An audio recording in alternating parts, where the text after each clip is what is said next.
In 1971, the Perrin family of Rhode Island experienced a supernatural event in their farmhouse that was once home to an accused witch. As the family becomes increasingly terrorized, they reach out to famed demonologist Ed and Lorraine Warren. The Warrens exorcised the demonic presence in the house, but were these real-life ghost hunters the real deal? Or were they complete and total frauds? Let's try and find out using 2013's The Conjuring. I'm Connor Eyzaguirre. And I'm Bathsheba Thayer. Just kidding, I'm Isabel Gonzalez. And this is Fake True Stories.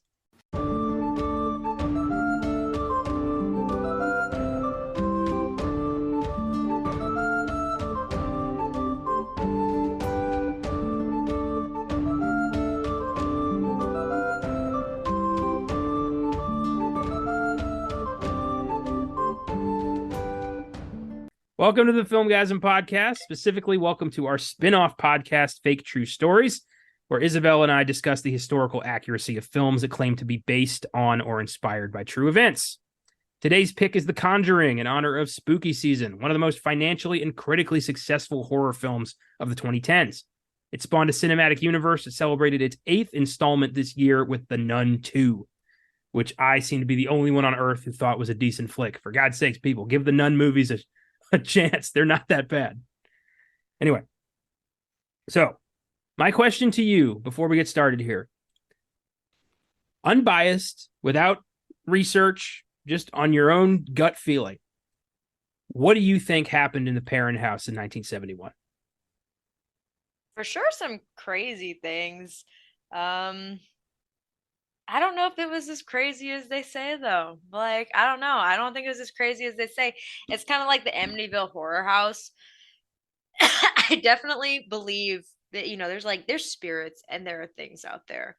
But some of the super intense stuff, I don't know if it was as intense as they were saying, but I don't doubt that some spooky things happen there. Like, I don't doubt that, but I don't know if it was like as crazy as they said. But I don't know. I don't know. That's not really a good answer to what you just asked me. More of like, oh, like something scary. Maybe not. Who knows? Well, when we get to your research, we'll be able to kind of analyze the true story. And I, for one, I will say, like, yeah, go ahead. Well, I was just gonna say, so like before I watched the movie, this was one of the first times I actually chose to watch the movie before doing research. For those who are unaware, I don't like horror films. I'm a weenie when it comes to horror films, but Connor has helped desensitize me to a lot of them. And I think my like fondness for like the macabre in my life has actually started to come out a little bit more, in the sense that things that are supposedly based off of true stories and that are a little more of interest to me. I don't like jump scares. I don't appreciate, so watching the movie is still not something of interest, but learning about the story, like reading stuff, listening to documentaries, etc., that was a little bit more interesting. So before I watched this movie, I was just trying to think of like anything I ever heard about The Conjuring. I actually had never heard this story before. I've always heard about The Conjuring. I knew it was like spooky house. Couldn't tell you what had happened. So my brain was always like, there's like some demon in the house that was like messing with the family. And that seems not too far from like what happened. Not like a demon, but like, it seems like it wasn't too far from the truth. So that was where my brain was. To the extent I didn't realize, like, the parents claimed all of the, I didn't realize this was like how deep it was. But yeah, it was a little wacky. Okay. Yeah, I've heard this story specifically is like, you really kind of got to pick your side here. Like, were the parents crazy or out for something, or was this an opportunity for the Warrens to get more notoriety? And with the Warrens, it's like there's only two things they could be. They're either the greatest heroes the world has ever known, who are constantly fighting the forces of darkness where no one else can, or they're complete and utter frauds who have been manipulating stupid people for decades. Show us the white lady tape and then we'll believe you. Oh, that's right, you won't. So no. Like, most of the stories of the Warrens are like, they find out about a famous haunting, they go to investigate, and then the people throw them out of the house. That's most of what happens with these guys. I mean, they're both dead now, but when they were alive. Yeah. I really do think that like with the Amityville Horror House, no doubt, maybe something was going on. I think we talked about it in our thing. I do think that they were the family, not even the Warrens, but like the Lutzes were like full of shit, especially George and what was going on. No doubt there was like some weird things because that just kind of happens. And with this one, no doubt there's probably something weird going on. However, I think when the Warrens get involved, it's like, you search WebMD, you're like, oh, like my side hurts. And it could possibly just be like you have a cramp. But the Warrens go, oh my God, it's a demon. Like, you're going to fucking die. And it just gets like insane. And they're the ones that kind of ramp. Like, do you hear that noise? Like, do you hear that? Like that was literally the ghost of Bathsheba. Yep, that was her. Like, she wasn't even on this property, but she's definitely like, this wasn't where she lived, but she haunts you now because circumstances just like, like I think they ramp it up from like 2 to 10. So yeah, there probably is like some paranormal stuff that happened to this poor family, but I think the Warrens did that confirmation bias. But you're right, it's awful, which made it feel worse for the family. So they got in their heads and just Yeah. I don't know. I'm sure if any of them listened to it, I know like I'm pretty sure the parents are probably dead at this point, if not like very elderly. I know their oldest daughter, Andrea, I think, right? Is that what her name is? She's like, so I'm sure if she listened to this, she'd be like, forget you, like I'm telling the truth, kind of. But I didn't live it, I'm sure if I was in their situation and I legit experienced this and I heard somebody saying that I was full of it, I'd be a little angry too. But anyway, we're gonna get a little bit more into it. I have a lot of opinions, as y'all know. Well, it is true. When you have like an old creaky house that you think you see shadows or something, and then these two people show up claiming to be demonologists who are like, we must cleanse your house for Satan is here. You're gonna be like, oh my God, like you're gonna get freaked out. You're gonna start seeing more shit, and yeah, that's what they do. I've always thought the Warrens were complete bullshit artists. They gotta be. If they're not, I backed the wrong horse, and I need to be worried about that. So I gotta believe that it's nonsense. Otherwise, oh boy. Yeah. You ever see the video of the Warrens went on some talk show? It was like Dick Cavett or the Tonight Show or something, and Cheech and Chong were there too. And like the Warrens are being interviewed about like the devil, and Cheech is like making like making spooky things at them. It's so funny. See, and it's like it's one of those things. So like I'm pretty sure they're full of it. Like I'm pretty sure they're full of it. However, if they're not, like we must be horrible people to be like you're full. Like if Lorraine can really see, if she could have really seen like the auras of people, and if she really could see like the figures behind people, how horrible are we to be like nah. But at the same time, you say you have all this evidence and then you never give it to any. Nope. We're not going to show you the video. We're not going to like.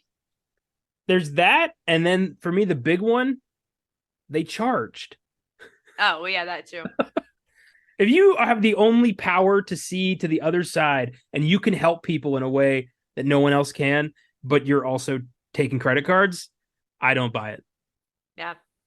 To me, it's mainly that not refusing to show evidence. I'd be like, if someone, it's like little kids, for example, like little kid would be like, I saw Santa Claus last night, and you'd be like, no way. And they'd be like, oh yeah, like I totally got him on camera. Like, well, let me see. No, I'm not gonna believe you. Like you didn't see him. I'm definitely not somebody that has to see to believe. I have to experience it to believe, because there's a difference between physically seeing and experiencing it. If I experience something, okay, if I have to have some sort of like connection to it. So like that's kind of where I am. But like if you can't give me, I believe there are ghosts. I absolutely do. I believe there are spirits. I believe there's stuff like that. I don't believe they actually were like the crazed people, or not the crazed, like the experts that could just see them and like just yes, there was an Indian burial ground here. Like wow, you could have guessed that for any house that you've ever been to in the world. Like Especially in the colonies. especially in the news, somebody died here. Like, oh, how did you know somebody died here? This house is how old? Is 16th or 18th century? Huh? You think somebody died here in the last like 200 plus years? Probably. Like, I think that's why I don't believe in mediums. I don't believe mediums because I could do that. I could be like, Connor, somebody is trying to contact me. I don't think you've ever met them before, but they know you. Like, and you, oh, oh, you mean my grandma that passed away right as I was born? Yeah. Oh my gosh, it's totally her. And she's trying to say something to you. She's like, it's gonna be okay. And you're like, oh man, I'm having a rough time with XYZ in my life. Like, that's exactly what she's saying. Oh my God. Yes, Connor. She's trying to tell you it's gonna be it's so easy to do that. Dear viewers, I know one of you is probably going through a hardship right now, and don't worry, a light will come into your life and you will feel better. It's the sun. That's what's going to come into your life. I'm a wizard. I got it. Like, it's not that hard. You're not exactly beating the house odds there, yeah. Like, it's so easy. But at the same time, I don't think I would be willing to go into the room of cursed items. No, like I believe in it enough. Yeah. Where I'm like, I don't want to elbow a fucking haunted nutcracker and show up. They find me dead in an attic 3 months later. I don't know. Nah, it's gonna. Yeah, it's like shouldn't have touched the nutcracker. Guess what it does? Cracks nuts, baby. Like, you no longer have children after that because you touched it. Like, take it to a really demon of fucked up place there, Langley, Michigan. My God. Oh, wow. Okay. Well, let's talk about how the film came about before we get into the story behind the Perron haunting, which is billed in the movie as like the darkest chapter of the Warren files. And then we have Conjuring 2, 3, and 4 coming out next year. So maybe don't start with the darkest chapter. Maybe work your way up to that. But hey. Yeah. I think the Enfield haunting's scarier, and that's the Conjuring 2. So the Conjuring took about 14 years to make. Producer Tony DeRosa Grund wrote the treatment. He allied with producer Peter Safran and sibling writers Chad and Carrie Hayes got brought on board to refine the script. The treatment and the Ed Warren tape, I guess he had some, documentation. He recorded a lot of himself just talking about this shit. The Hayes brothers changed the story's point of view from the Perron family to the Warrens. They interviewed Lorraine Warren many times over the phone to clarify details. Ed died in the 80s. I believe so. Yeah. Heart attack. And Lorraine, I think she passed a few years ago. 2019. Yeah. I remember when we did the Conjuring on the old Filmgazm podcast, and I think that came up. Pre-production began in early 2011. Reports surfacing in early June that James Wan was in talks to direct the film. He's one of the most accomplished horror directors working today. He directed the first Saw. He directed Insidious. He directed Aquaman. So not all horror, but he's a good director. He's young. I saw him in an interview about this movie, and I was like, oh dang! And I didn't realize he was British. I always it's always a surprise when somebody's Australian. Okay. My bad. But Australian, both of those really. Anytime anybody, it doesn't matter who they are. Anytime anybody has an accent with I'm always just like, oh, I forget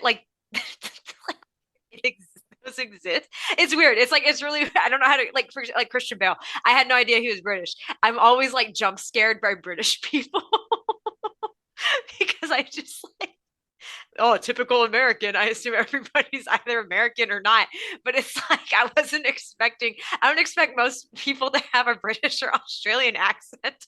So I was watching him do the interview. I was like, oh, that's not an American accent. Oh my God. That's hilarious.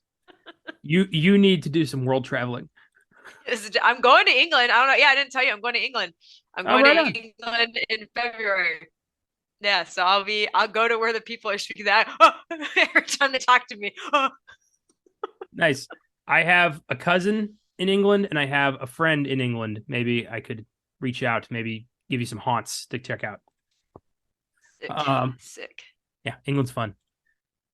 So the film's title was temporarily changed to The Warren Files, based on a suggestion by Wan. It was later reverted to The Conjuring, which was the original title, because what the hell is The Warren Files? That could be a movie about the Warren Commission on JFK. No one's going to think, oh, that's a haunted house movie. The Conjuring makes way more sense. I thought this was kind of funny. So this is a real house. This is based in fact. This was a house purchased in 1971 by the Perrons, and it has had a lot of people live there since. No one's experienced crazy shit in there. Can you imagine watching The Conjuring and you're like, is that my house? Like, wait a minute. Is that where I live? Like, hold on. I have a question. Yeah. The film set, not the actual house, the film set. Is that the same house they used in Amityville Horror, like the movie? No. It looks so familiar.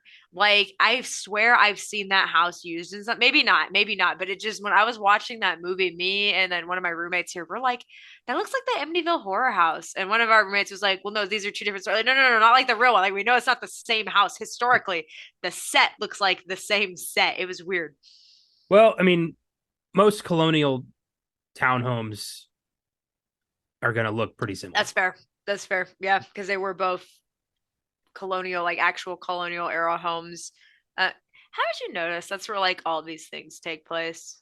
I know, it's almost like it's all built on one giant ass Indian burial ground or something. Crazy. Like, who, and it's also always white people that deal with this. Like, you're never like, oh, like this nice Middle Eastern family like moved in and they're dealing with like the ghost of 1970s teacher, like Rebecca Lynch, who died because she smoked a bad cigarette or something. It's always like this white family move into house, really spooky white families say, no, we don't want to leave. And then they stay there and get tormented. And then they're like, why doesn't anybody believe us? Like, why didn't you stay in the house? Hauntings come from places of, traditionally, if you believe the lore, come from places of great tragedy and calamity and darkness. And that's going to be places like, Salem, where a lot of people were brutally executed for meaningless crimes. It's going to include, genocide of the Native Americans and the burial grounds which have been trodden on by white people for centuries. If any place is going to be haunted, it's going to be places built upon that. So I get that. You're not going to have like some person who OD'd in 2005 being like, it's Britney, bitch. Like, you're not going to see that. I mean, it does happen sometimes. There's like a brutal murder that goes unsolved, and some ghost is like, "It was Carl," and the guy's like, "Oh my god!" So that does happen sometimes. But like, okay, so it's always like, not always. I'm sure there's other places in the U.S. that have been haunted. But like, for example, do we know of any famous hauntings in Arkansas? I don't know of any famous anythings in Arkansas. Okay, because that's where the Trail of Tears went through. There's a bunch of death and suffering in Arkansas. Trail of Tears, go through there. Do you know anything about that? What about in California when people were like blown up in the mines? Like poor, Chinese laborers that were just like, bah, like we're just gonna explode you so we can build it. Like, are there anything? Why is it always Eastern America? That's not the word. There's bad stuff in other places. Like, we have other pretty crazy history. Also, like, I wonder too if it's based off of like crazy tragedies and stuff like that. Do you think like groups like the Aztec, who like murdered other indigenous cultures and stuff like that, do you think they were haunted by people that they killed and tortured? Because like the Aztecs were brutal. Like, someone tried to tell me, they were like, oh, Native Americans learned how to be brutal from Europeans. Bullshit, they did. Like, I was sitting there and I was like, what?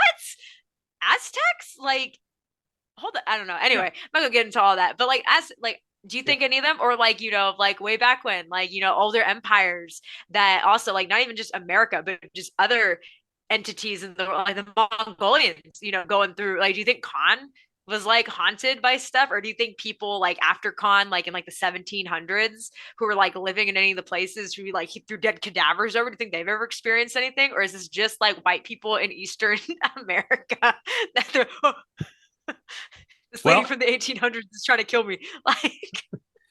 Like, first off, I don't know. Do you think Genghis Khan really just fell off his horse? Maybe a ghost was like, fuck you, man, and pushed him off that horse. I don't know. But also, or scared the horse, said boop. Yeah, that could happen too. I think, if ghosts are real, they didn't just show up in like the 90s. They've been around for a long time. Maybe we didn't know what they were. Maybe we couldn't quantify it. Or maybe it's just because white people are the only race of people stupid enough to stick around and keep living here. I talked about this with Austin recently. Like, yeah, it's like white people just are like, well, let's see what that was. Like, what was that noise? Let's go check it out. Everybody else is like, we don't need to check it out. Let's just get out of here. Bye. Like, I'm Yeah. up. But Bye. you don't see it happen with a lot of other people because white people are fucking idiots who just want to see what's going to kill them. It's crazy. I saw something the other day, and it was like it was a video about that. There are white people who be crazy since they born, and it was like two little babies, adorable babies, little African American baby, little white baby. There's like a skeleton sitting by both of them, fake skeleton. The skeleton like starts to move immediately. The poor little black baby starts to crawl away. She's like, nope, not about this. She leaves. Little white baby is like touching it and is like, what's going on here? I'm like, what the fuck? You And know they're what? like, see, like kids know from they know what they're supposed to do, except for that kid that was like, let's investigate. Why is the skeleton trying to hurt me, my friend? Other little baby said, bye. Nope, out. See you later. This might sound kind of racist, but fuck it, let's go for broke. Oh, Um, oh yeah, I think that comes from centuries of just never really being conquered. yeah, I but think white it's people have absolutely been conquered by over other white history. people. And other it's I don't know, like they definitely have, but yeah, it's by other white people, but like you would still be scared. Like things would absolutely that would be pretty scary. Apparently not. The baby was just like, oh, look at that. So no, I think Oh, I it's think this like crazy. this complete lack of fight or flight is like I think it comes from centuries of just being like on top of things. They said we're on top or it's another group of us that's on top. Either way. Yeah. If it's not white, it's beige. If it's not beige, it's cream. If it's not cream, it's eggshell. But it's always something in that, you know, in that world. So I think there might be something to that. But I would like to like go, kind of trace the Trail of Tears and like look at, you know, hauntings in that area and see if there's a pattern. I think that would be kind of neat. Yeah, because it's in Georgia, Alabama, Tennessee, Kentucky, Illinois, Missouri, Arkansas, and obviously Oklahoma. It's in all of those places. I don't ever hear nothing going on in Missouri or in Arkansas or Illinois.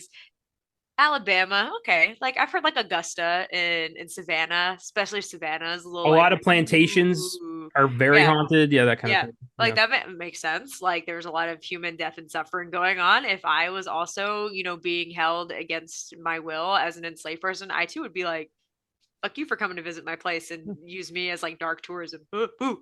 I freak you out too.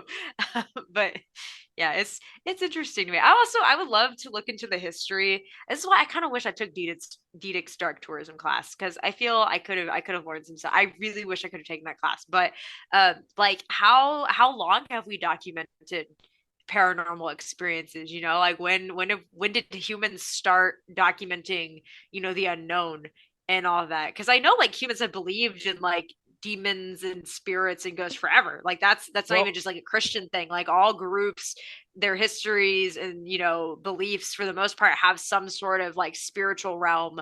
um but it's like when did people start to document like I personally experienced one of these things interacting with me? Like who was the first? That's I want to know that. isn't there like hauntings in the Bible? Probably. I mean, the I whole mean, Holy technically, Ghost thing. The Holy Spirit is a ghost. Yeah, technically, the Holy Spirit is a ghost. But like, surely it would have happened before that, because like, surely like the Romans, because I know it was like Rome was pretty new at the time, at least of like the New Testament. It was still in its like glory days or whatever. But like, surely like before that, like the before Common Era period, like.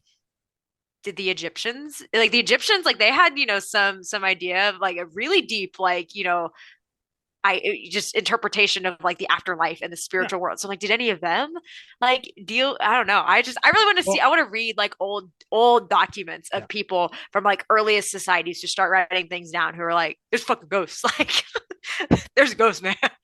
I think any culture that has a perception of the afterlife has with it the idea of ghosts or some capacity. I think that it comes from a kind of shared fear of the unknown, a fear of what comes next, and a desire to kind of put form to the formless.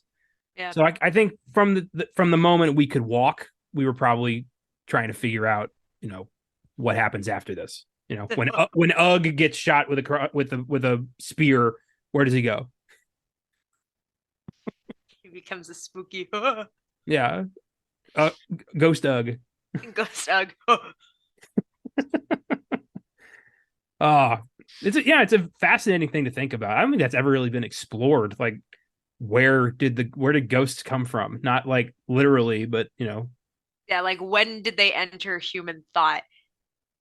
that's Because cool. I think that's one of those things too that probably like dogs, humans kind of did on their own. Like I know dogs like some, with it, like I think there's some ideas that they came across the Bering Strait. So it wasn't necessarily like a lot of cultures over here just were like, we're also gonna make dog, but like, you know, we're gonna I don't know, like what I mean? Like it's dogs, like that's a universal thing. Like every group in history has dogs, all of them. I feel every single group in history has spiritual beliefs. So was it something like where it's like from the instinct in humanity, like you said, like when Ugg dies, what happens to Ugg, and then from the groups going across the Bering Land Bridge and doing all that, and they just had that in their brains, and it's been like that old, or was it just independent little things where like independently people came up with the idea of zero, or independently people created bread or whatever, and it's just for some reason we all were just given the Prometheus of knowledge of ghost, like just 1 year in life to ghost. What happened? Like, you've entered into consciousness. Like whenever they joke that little kids gain consciousness like age 5, humanity gained like what happens after this at like year negative 4,873. Like, I think that, like, maybe not Ugg, but like, Ock. He saw his reflection, didn't know what it was, scared the hell out of him, and then everyone else decided there's something on the other side. yeah, but And they would have realized eventually that that was their own, like the reflections, because somebody else surely would have come up and been like, no, forget I also don't people I can't see don't what I'm doing. I'm moving my hand back and forth like a mirror.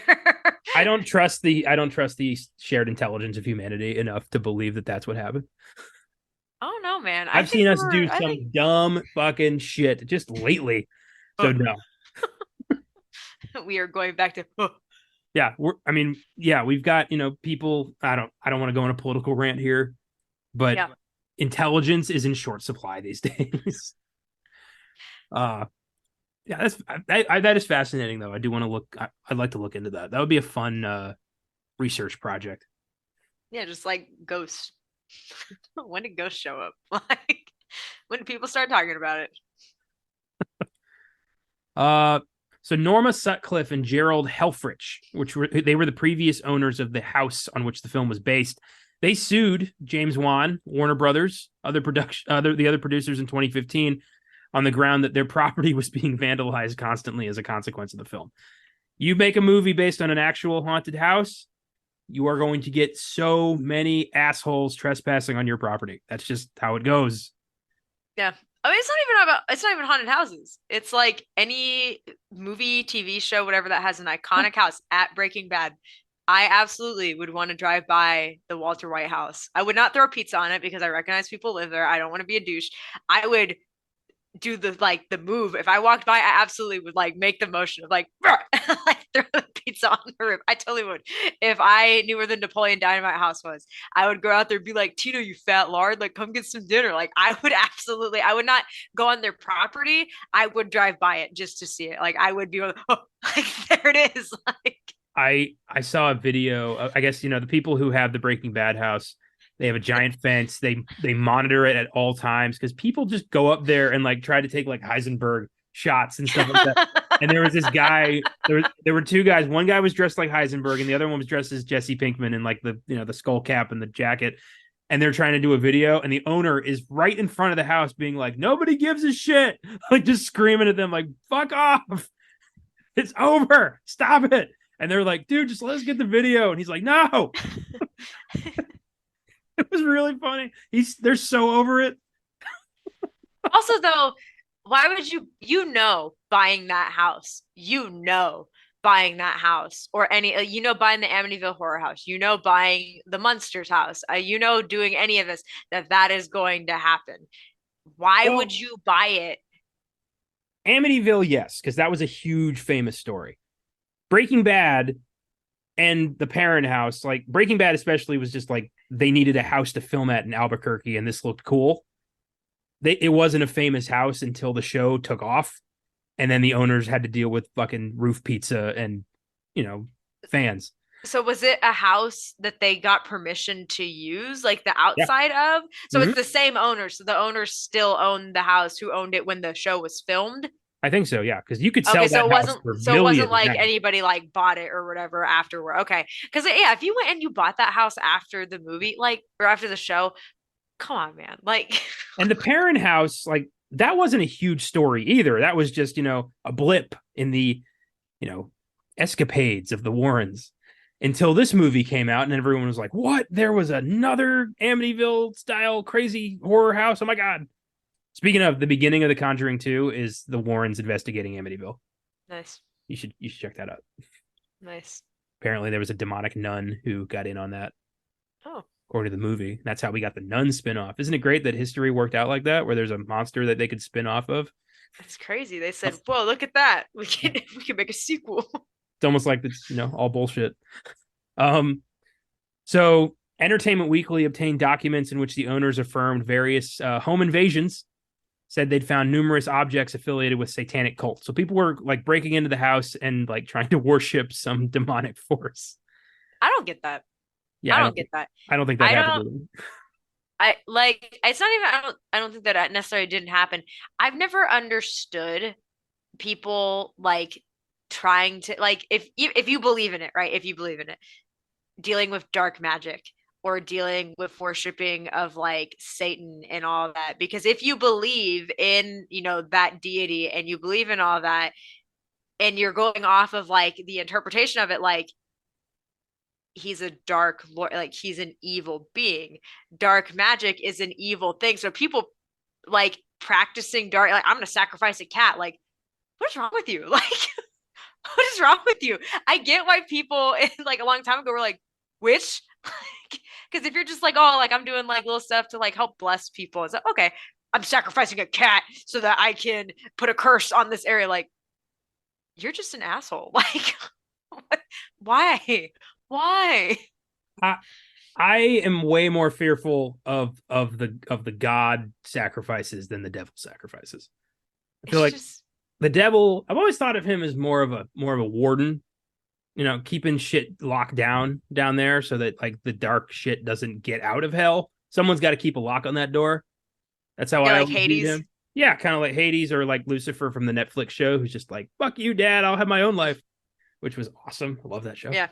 But I also, there are people are just fucking masochists. Most people, not most people, but like a lot of people are just like, if they believe in this, they're like, I want the world to burn and I want to be the one who lit the match.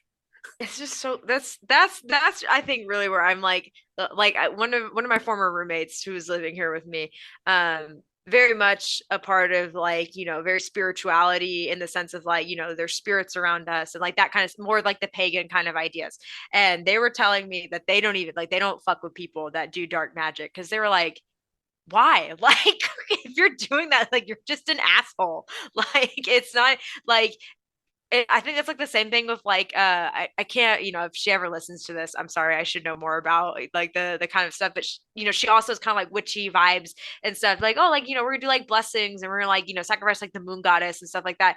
But like she too is like, yeah, no, we don't mess with dark magic people. So it's like even like the people that are in to that the pagan rituals and stuff are even like, nah, dude, like we don't go with the weird dudes that are like trying to cause chaos. So I don't know, it's wild. Like those are just as bad as like religious extremists to me that are like going and like cutting people's heads off in the name of whatever deity, sacrificing like animals and cats so that something bad can happen. That's just as bad. Except, it's just I don't know. Animals and cats. That's an interesting Yeah, way to animals use and that. cats. It's different. Cats are different. My bad. Sorry, cats. I like cats. I don't know why I said animals and cats, but like animals, for example, cats. I we've talked about this. I think it's crazy to sacrifice anything in the name of anything to propel a belief forward with violence and hatred. I think that's just insane no matter what you believe. So whether it's the Yeah. devil, whether it's God, whether it's the flying spaghetti monster, whether it's Chuck down the road, I don't care. All hail the mighty Chuck. The one true Chuck. Yeah. He's doing great. Chuck was the one that ugh. saw a long time ago. He's It's like, he looked thousands of years into the future to oh, Chuck, just being like, "How you doing?" oh, Ah! That's a religion I could get behind. Chuck. Uh the lawsuit revealed that the previous owners bought the house in 1987 and lived in peace until 2012. So like nothing happened in this house between the parents and the Conjuring movie. Everyone who lived there was like, it's just a house in Rhode Island. I see. I read some stuff where people were saying like, yeah, like we heard stuff, and then the most recent owners, as of some of the things I were reading, she had claimed that she had heard some weird things, but then she tried to say, no, I've never heard weird stuff. So then people that are like for it were like, you're trying to go back on your story and stuff. But like for the most part, I read that most people were like, yeah, not like we heard stuff, but like you hear stuff in any old house. And again, I think you could have heard stuff if that wasn't necessarily like just creaking, or like they might have actually heard like spooky things, but that doesn't mean some farmer's wife from 1812 is trying to sacrifice your baby because she stuck a sewing needle in a kid's head like a long time ago, like Jesus. That was a brutal example. because that's what they think Bathsheba did, that's why. Yeah. Um so the case was dismissed in 2017 because Warner Brothers was like, it's a haunted house, that's on you. So nope. He knew about going in.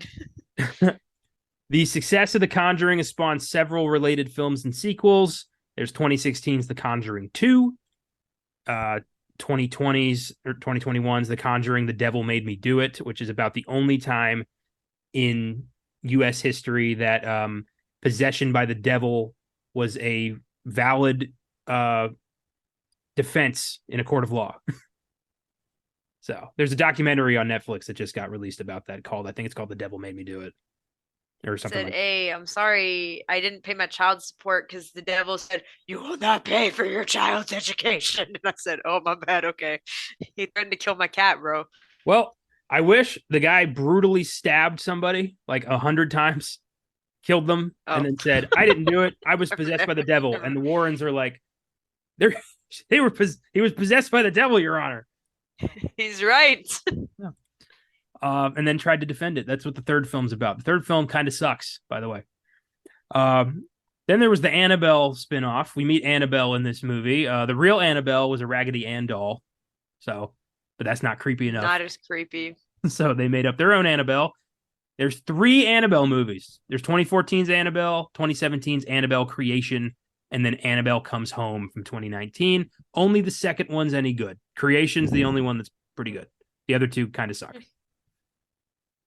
And then there's the nun, Valak, the demon nun. We meet in The Conjuring 2, got her own movie in 2018, and the sequel, The Nun 2, in 2023. There's also The Curse of La Llorona, which was released in 2019, or 2016 maybe, I don't remember. But it's since been disowned by the franchise because it's a really shitty movie, and they would like to they don't want it to play in the playground anymore. Even though the priest from Annabelle is in that movie, and you cannot deny the crossover happened. The Conjuring was a huge success, grossing $319 million on a budget of $20 million. I don't think anybody expected that. It's a horror film that was released in the summer, and everyone was like, this is amazing. I remember going to see it with my family, and I had a family member scream bloody murder at the exorcism scene. He won't admit that it happened, but I was there. I was laughing so hard I didn't remember what was going on the screen because I'd never seen that guy scream like that. It was funny. It has an IMDb score of 7.5, Rotten Tomatoes score of 86%, audience score of 83%. Critics' consensus reads, well crafted and gleefully creepy, The Conjuring ratchets up dread through a series of effective old school scares. It is streaming on Max. So before we discuss the film, let's take a look at the real documented case of the Perron family haunting and the Warrens. What do you got for us? Yeah. So this was in 1971, right? So before Amityville happened, but it was the same decade, so not too long after this was the Amityville horror. But yeah, 1971, Perron family. decides to move into this new house. For what I saw, Carolyn actually found the house herself and was like, "This is where we're going." And they were just like, "Okay," and they decided to move there. They have 5 daughters, and they move into this home that was an 18th century colonial home with 200 acres. Pretty big property, pretty nice. From the oh my goodness, Arnold estate. One documentary I was listening to was like, it's the Benedict Arnold estate. I was like, no, it's not. Like, just because they have the same last name does not mean anything. They're trying to make it like Benedict Arnold, the great trader. I'm like, see, this is how this stuff spreads. This is how this stuff spreads. I was like, this is not Benedict Arnold's house. Like, what is this? Anyway, it's not Benedict Arnold's house. Yeah, they moved there, and according to a lot of the stories I read, they started to notice things pretty quickly, but it wasn't like scary stuff immediately. So it wasn't like in the movie. I don't even think they had a dog. Like I hadn't read anything that confirmed they had a dog. The movie, right? The dog dies. I knew the dog was gonna die. Dog said, I don't go in, the dog die. I find it kind of hard to believe that a family of 7 doesn't have a dog. Yeah, I mean, yeah, but like maybe not. I don't know. I don't know if they had a dog. I don't know if they did. I can't remember. I didn't look and like try and get the tea if they did. One thing, two things I listened to and some stuff I read said they did not have a dog. Another thing that I listened to said they did. Doesn't necessarily matter. I don't know. Maybe they had a pet. Maybe they did it. Either way, they move in, and it's actually not that bad initially. The ghosts they apparently first start to experience, according to the girls, actually, they said that when they first were like moving in, that was when the old owners were moving out. So it's kind of like switched, like, hey guys, like welcome in. All right, bye. According to the girls, they actually saw like an old dude just like sitting in the kitchen, and they thought it was just like somebody there, helping to move out. So they were just like, "Oh, hey, dude," and like he didn't say anything to them, and they were like, "Okay," and like they came back, like, "Where'd he go?" And like she just wasn't there anymore. And apparently there was no old man all along. So that was like the kind of part of it. That was when they were first moving in.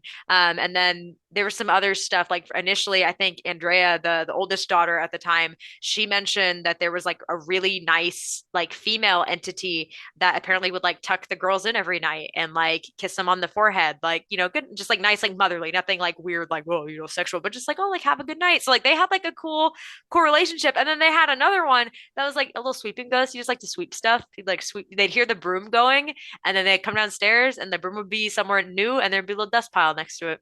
It's like happy little ghost, which is so precious. Like I think we always think about bad ghosts, right? We think of like the spooky stuff, like, oh, that ghost is gonna like turn like the lights off and whatever. But like we don't think about like the happy ghost. So like I shout out to whatever that ghost was. This is legit, the sweeping one, doing the like oddly like helpful thing. Like I was thinking about this when I was like, if I was a ghost and I had to do something helpful, that might be something I did. I'd be like sweeping. You never have dust on anything because I'd just be like do, do, do, do, like little ghosts, the cloth would move and the dust would be gone. I'd be the dusting ghost. 2 things. One, if I'm dead and I'm a ghost, the last thing I'm ever going to do is like clean for somebody. What if they're like a really nice family and you're just like, oh, like they're in my house. I'm going to Beetlejuice those people. Okay, let's say though, let's just say, right, you had to do something nice. You don't have to clean, but like if you're gonna be like an oddly, like you're just, I'm gonna be a different ghost. I'm gonna be a friendly ghost. What are you gonna do? What kind of friendly, helpful kind of things would you do? I will bring in the newspaper.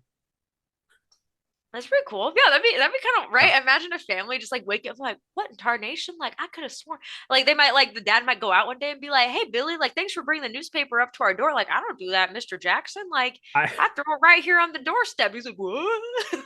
I'll rearrange the furniture every day. They'll love that. You get a new house every day. Yeah, I always like that too. The idea of like, okay, if you're doing something helpful, it's like one weird, just like it's not scary, but it's just like slightly inconvenient thing which you do. That one would be fun. I always said I'd like knock pencils off of desks, like you put the pencil, but it wouldn't be like crazy. It would just be like, when it starts to just roll because you think your table's like not level, like that. Or I just thought about this because I'm at my computer, switch the keys around on your keyboard, not all of them, but I'd switch like a couple of them around. Like I wouldn't put like Q where it's supposed to go, and then you'd be like, huh? Like why? Or I'd like spell something on the keyboard. You just be like, dang it, you have to know how to put the QWERTY keyboard back together because all your keys are messed up. I would spill fruit juice under the fridge. Oh, that's mean. So it's impossible to clean. You got to move the whole damn fridge. Yeah. there was an episode of the show Angel, which was a spinoff of Buffy the Vampire Slayer. Great show, both of them. Mhm. Where one of the characters named Cordelia got a super great deal on an apartment in LA that turned out to be crazy haunted. Oh. And she was at odds with the ghost because she's like, I'm paying really good price for this apartment. I'm not gonna lose to the ghost. And she solved his murder. He was like, his mother had like boarded him up alive in the walls because she was like, you're not gonna date anybody. I'm the only woman you need. It was crazy. His name was Dennis. And when she unearthed his body, he was like, he still wouldn't leave. So he was like, she was like, I'll make you a deal. You can stay, just don't piss me off. And then he became like her bodyguard. Like, and then whenever something bad happened in the apartment, he was like, I got this, and like would throw out the monster or something. It was cool. Dennis became like just her friendly neighborhood ghost. That's kind of funny that she's like, you can say just don't piss me off. I do the same thing. Anytime I think I hear something weird, if I'm like, I don't know what that was, like I'm kind of on edge or whatever, every single place I've ever lived, ever. If it's like my house with my family, apartments, I here where I'm at right now with my job, I always give the same speech pretty much to something that might be in the house, which is, yo, I'm sorry that I'm here. Like I understand this is not where I'm from. This is your place. You're probably not happy with the circumstances that some random person moved to your house. I get it. I get it. Um, I can't change the fact that I'm here because of XYZ. I'm an intern. I'm a student. I don't have money for my own house. I'm sorry. I will not disrespect you. I promise. Like, I'm not trying to come in here across problems. You're cool using my stuff. Like, I'm cool. Like, you want to use my stuff? Like, you want to nap in my bed? Like, I don't care. You like, it's full size bed. There's plenty of room in there. If I'm asleep, you want to take a nap? Go for it. Like, I don't care. You're a ghost. As long as you don't keep me awake at night. If you keep me from sleeping, that's when we're going to have problems. And then I always put the threat in, I'm Catholic. I will exorcise your ass out of existence. That's where it's like, we can be cool. I will respect you. But if I cannot sleep because of you, then we're going to have a problem. Like everything else is cool. Like I'm not going to mess with you. Like I'm cool. Use my stuff. Don't waste electricity or water or whatever. And I like that. So that's kind of cool. I like that story or that idea. Like, yeah, I'm cool. Like, sorry. And then he's like, I'm gonna protect you because you're cool to me. Like, yeah, not all go. I don't think all ghosts are trying to get. I think if you just talk to them like a person, you're just like, hey, and then if they don't listen, then you got to resort to the other stuff. But if you're like, whoa, hold up, hold up. Like, I don't know. We don't know if ghosts can read people's minds. They don't know our intentions. So you just got to be like, hey, like, I thought I have stories. I have a lot of stuff. But like one time I thought there was a ghost in my house, like here. And I was watching a baseball game and I was like, maybe it's in my room. And I already did a little speech. So I was like, hey ghost, like if you're in here, you might be like, what the hell are you watching? I don't know what century you're from. This is something called baseball. And I was like explaining what baseball was. And I felt cool. Like the room calmed down a little bit. I was like, maybe just I was just curious what I was watching. It was baseball. Like also the Rangers went to the World Series, so that's pretty sick. Eat them up Rangers. Two things. One, it just occurred to me. Imagine being a vampire in like, you know, Africa or like the others in like like an Aborigine vampire around the time of the crucifixion, and not realizing why all of a sudden like lowercase t's are really hurting and you can't stand to be around them. You don't know why. Certain water makes you blister. Something's going on. Something changed, but you don't know what it was. Like why is this happening? And the other thing, you should. What if you're a Jewish vampire? Yeah, like, can you? Like, are you invincible? It's interesting. Yeah. Yeah, I wonder about that. Like, if like, I wish I could, because it'd be funny if like garlic only affected like Italian vampires. That'd be so sad. Yeah. Hey, I'm vamping here. Anyway, you should probably stop doing that because you're kind of inviting this thing into your life if there is Bro, something it's not doing nothing to hurt me. I'm good. well, one day that's gonna be a green light to fuck up your life. I'm straight. I don't think there's anything. I think we good. Like What you're I'm good. supposed to do is ignore it. Do not let it know that it's affecting you. Like, don't It's acknowledge not. I'm not existence. scared and I'm not freaking out. I'm just like, hey, this is baseball. a true life part, whatever. If I start going like like then call my parents and tell them I gotta get picked up early because That would be a very strange phone call. Like, hey, I know we've only met once, but I think Isabel's possessed and I can't do anything about it.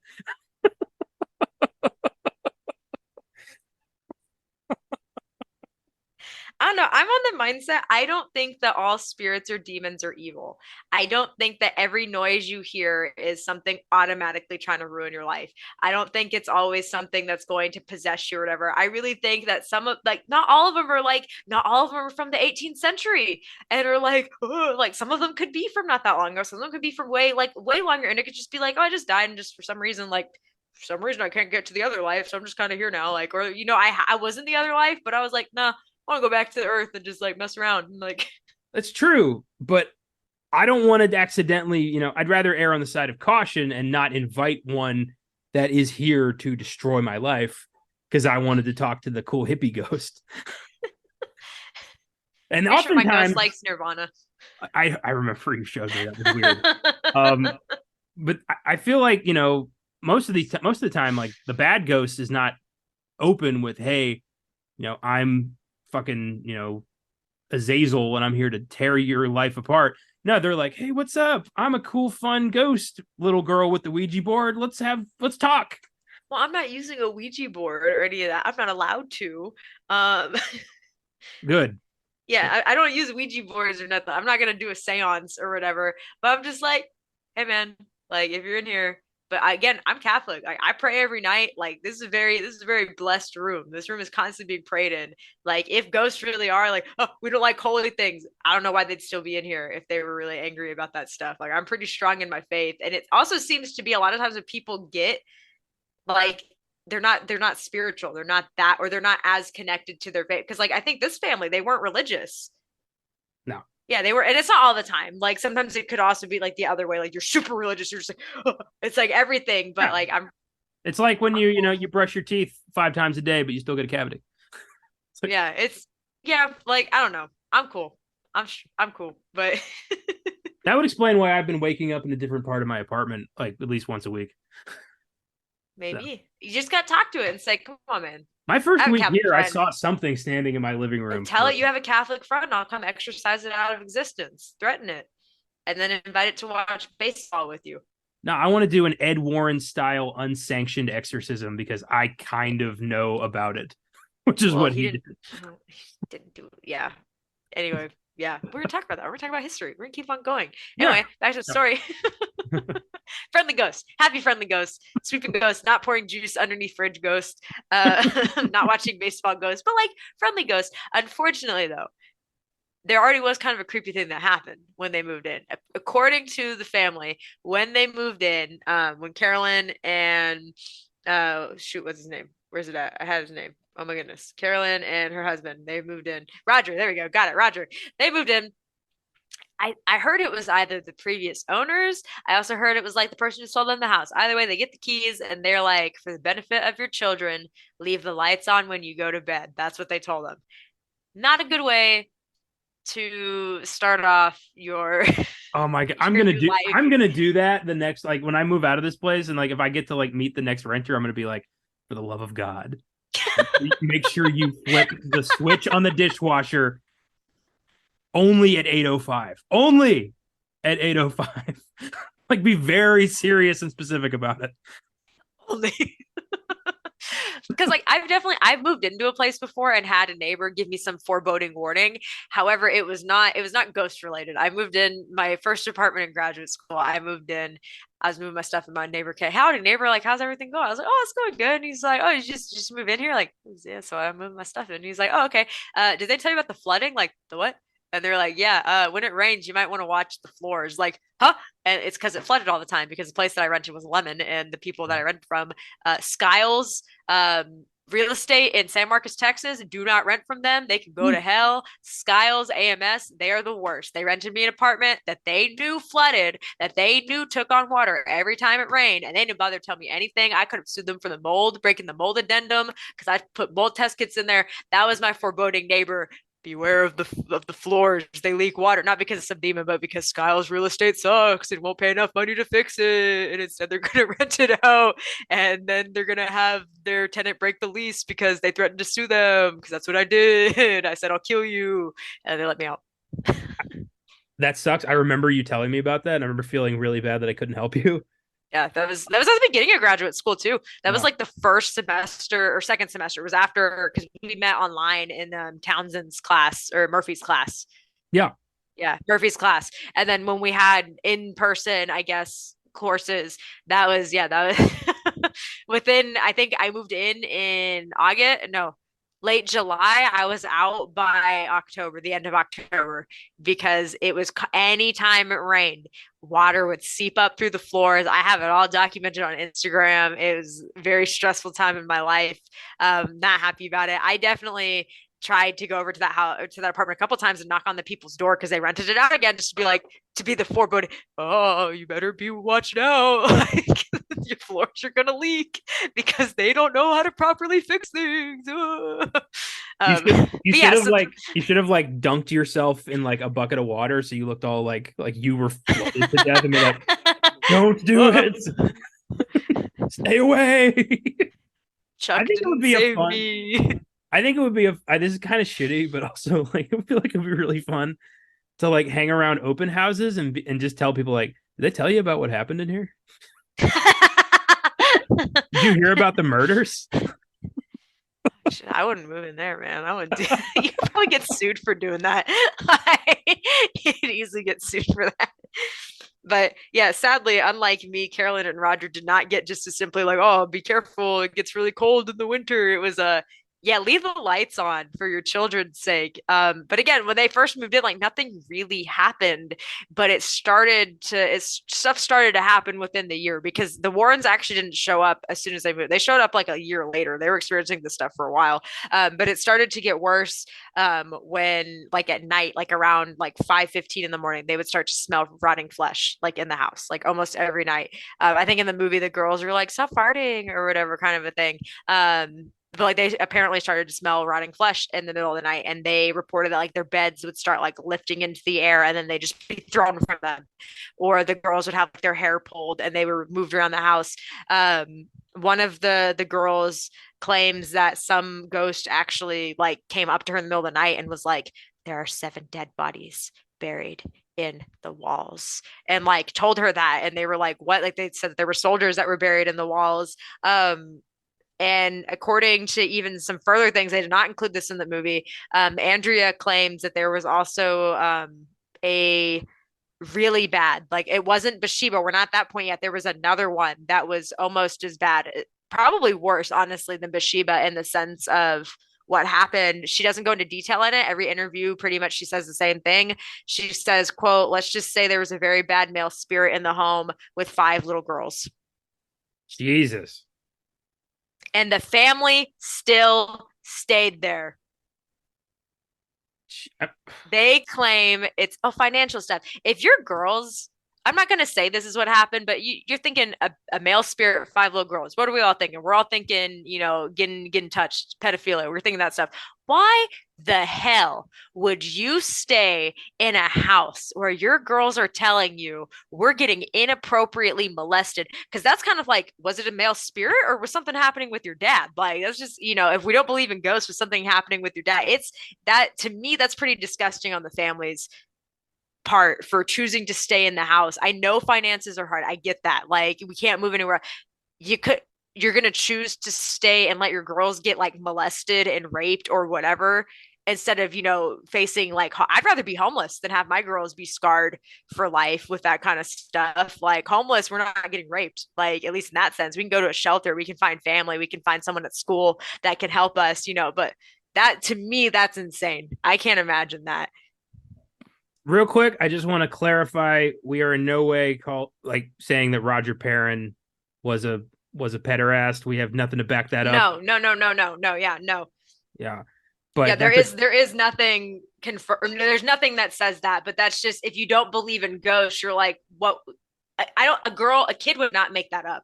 A kid would not make up something is doing that. So if it wasn't a ghost, what was happening. That's not right. And yeah, you're right. I'm not at all accusing anybody of anything. Please, like, do not go reach out and be like, confirmed he's no. But why would you stay? Like, why would you stay in that house? And like they always said, his finances. Reminds me of this Japanese story where this person thought they had a ghost and they set up a camera, and it turns out they had a woman living in the walls who would come out at night and steal food. She was living in the walls for months. She never hurt them. She just needed somewhere to stay, and she grabbed food. But like a lot of, paranormal activity could just be like very crafty squatters. It could. And especially as there's 7 people. There could be a creepy random dude in there doing the same thing. Like the old guy they saw when they moved in. Maybe it was just some creepy dude living in the house. Yeah, like it definitely is possibility. But that to me, I don't know, like, and that's why it's also, this could be totally bullshit, because I think any good parent would choose to leave. So the fact that they didn't choose to leave, but Andrea is now saying that that's what happened. Is she making that up to try and sell like books and to sell her kind of thing? Because she won't go into details. I would hope you wouldn't lie about that, but like people lie about things all the time. So I don't know. Like that's, to me, that is way worse than the stuff that happened with Bathsheba. Like the next part of the story, that is significantly worse. If you have 5 young girls, the oldest being 12, that are saying that stuff is happening, and you're like, oh, we're still gonna stay here. Come on. Like that's little stinky, little nasty. Isabel no likey, but I don't know. That's yeah. Like would you let's say like that wasn't happening. Okay, it's not as bad as that. If you're in a house and you're experiencing, like, it smells like rotting flesh. Like if this has actually happened to you, it smells like rotting flesh every single night at 5:15 in the morning. Your beds are getting lifted up in the air. You're getting flown from them. Your kids are being told there's dead people in the whatever. You're like, your clocks are stopping every day at the same time. Would you stay in that house even if you had nowhere else to go? Well, I can kind of speak from personal experience here. So I briefly did live in a haunted house. When I lived in Frederick, Maryland, my mom bought a house that turned out to have been a Civil War hospital. I remember you telling me about this. Yeah. Yeah. And I'm pretty sure I have a great deal of repressed memories about what happened in that house. We moved out at some point after my mom had an experience I will not share here out of respect. But I remember in my bedroom, I had to sleep facing the window because I absolutely could not face the other side of the room. I don't remember why, but I remember feeling like something on that side of the room doesn't want me here, and it's going to hurt me. Yeah. And we weren't there long. We were only there for like a year. Yeah.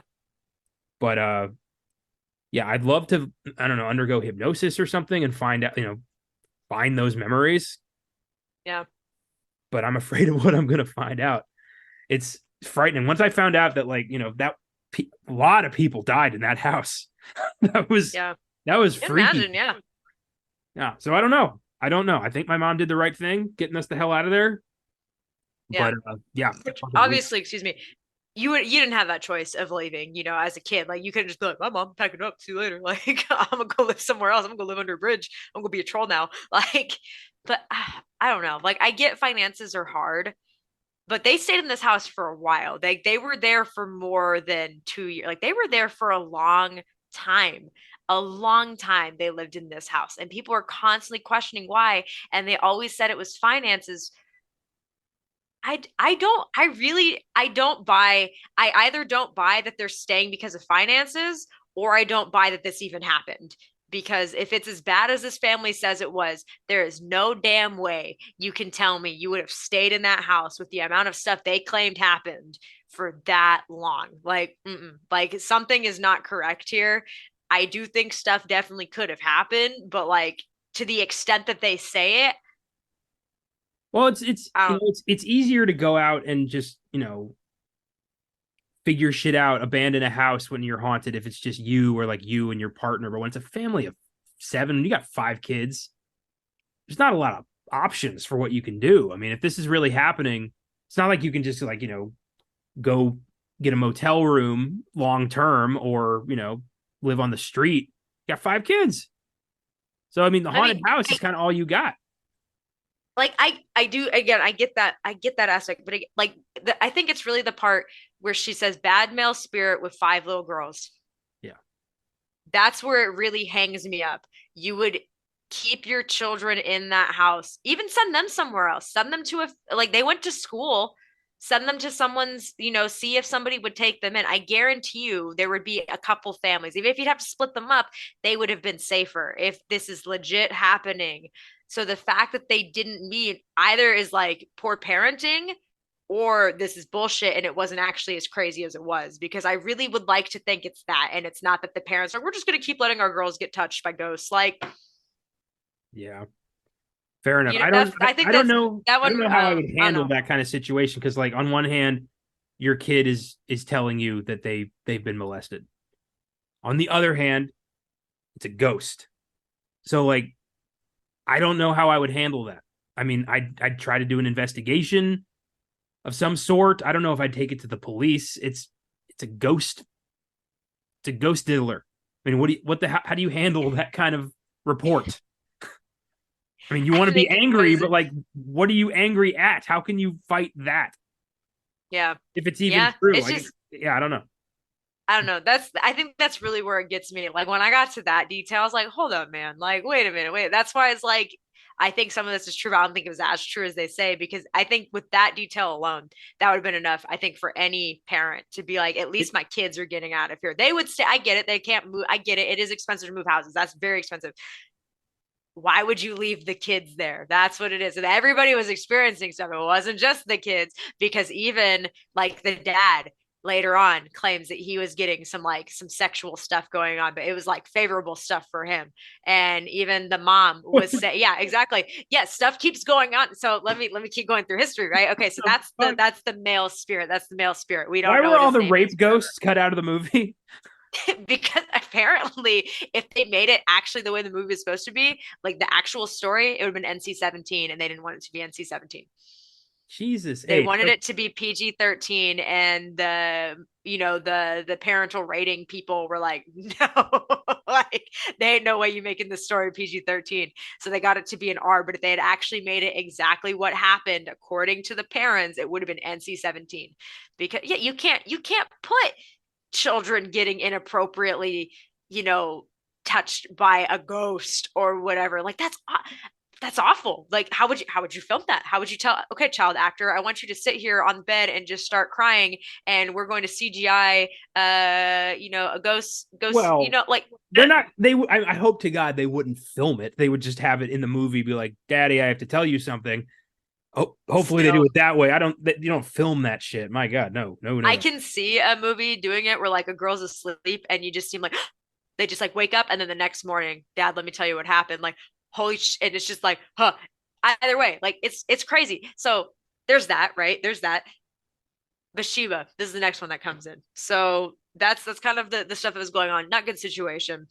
The biggest spirit that was apparently in this house was a woman named Bathsheba Thayer, who was born in 1812 and was apparently a witch. They consider her a witch because she at some point was caring for a baby, like an infant child, and during her care of this baby, it died. And when they found the baby dead, they found that it had a needle-sized incision in the back of its skull, which caused it to die. They think that Bathsheba killed it, sacrificing the baby to the devil. The town was a riot. They were like, oh my God, she is a witch. We're going to convict her, try her. She was never found guilty. They never found evidence to kill her. So she was not ever convicted of being a witch. She always had that on her though. Like ever since that happened, she always had that kind of label on her. She did have a husband who was a farmer. So she was just, a simple farmer's wife. They had one surviving son, but we think that they had at least 3 others who died at a very young age. So unfortunately, she had some issues. And then she ended up, she passed away. Like she didn't end up getting killed or anything like that. She died.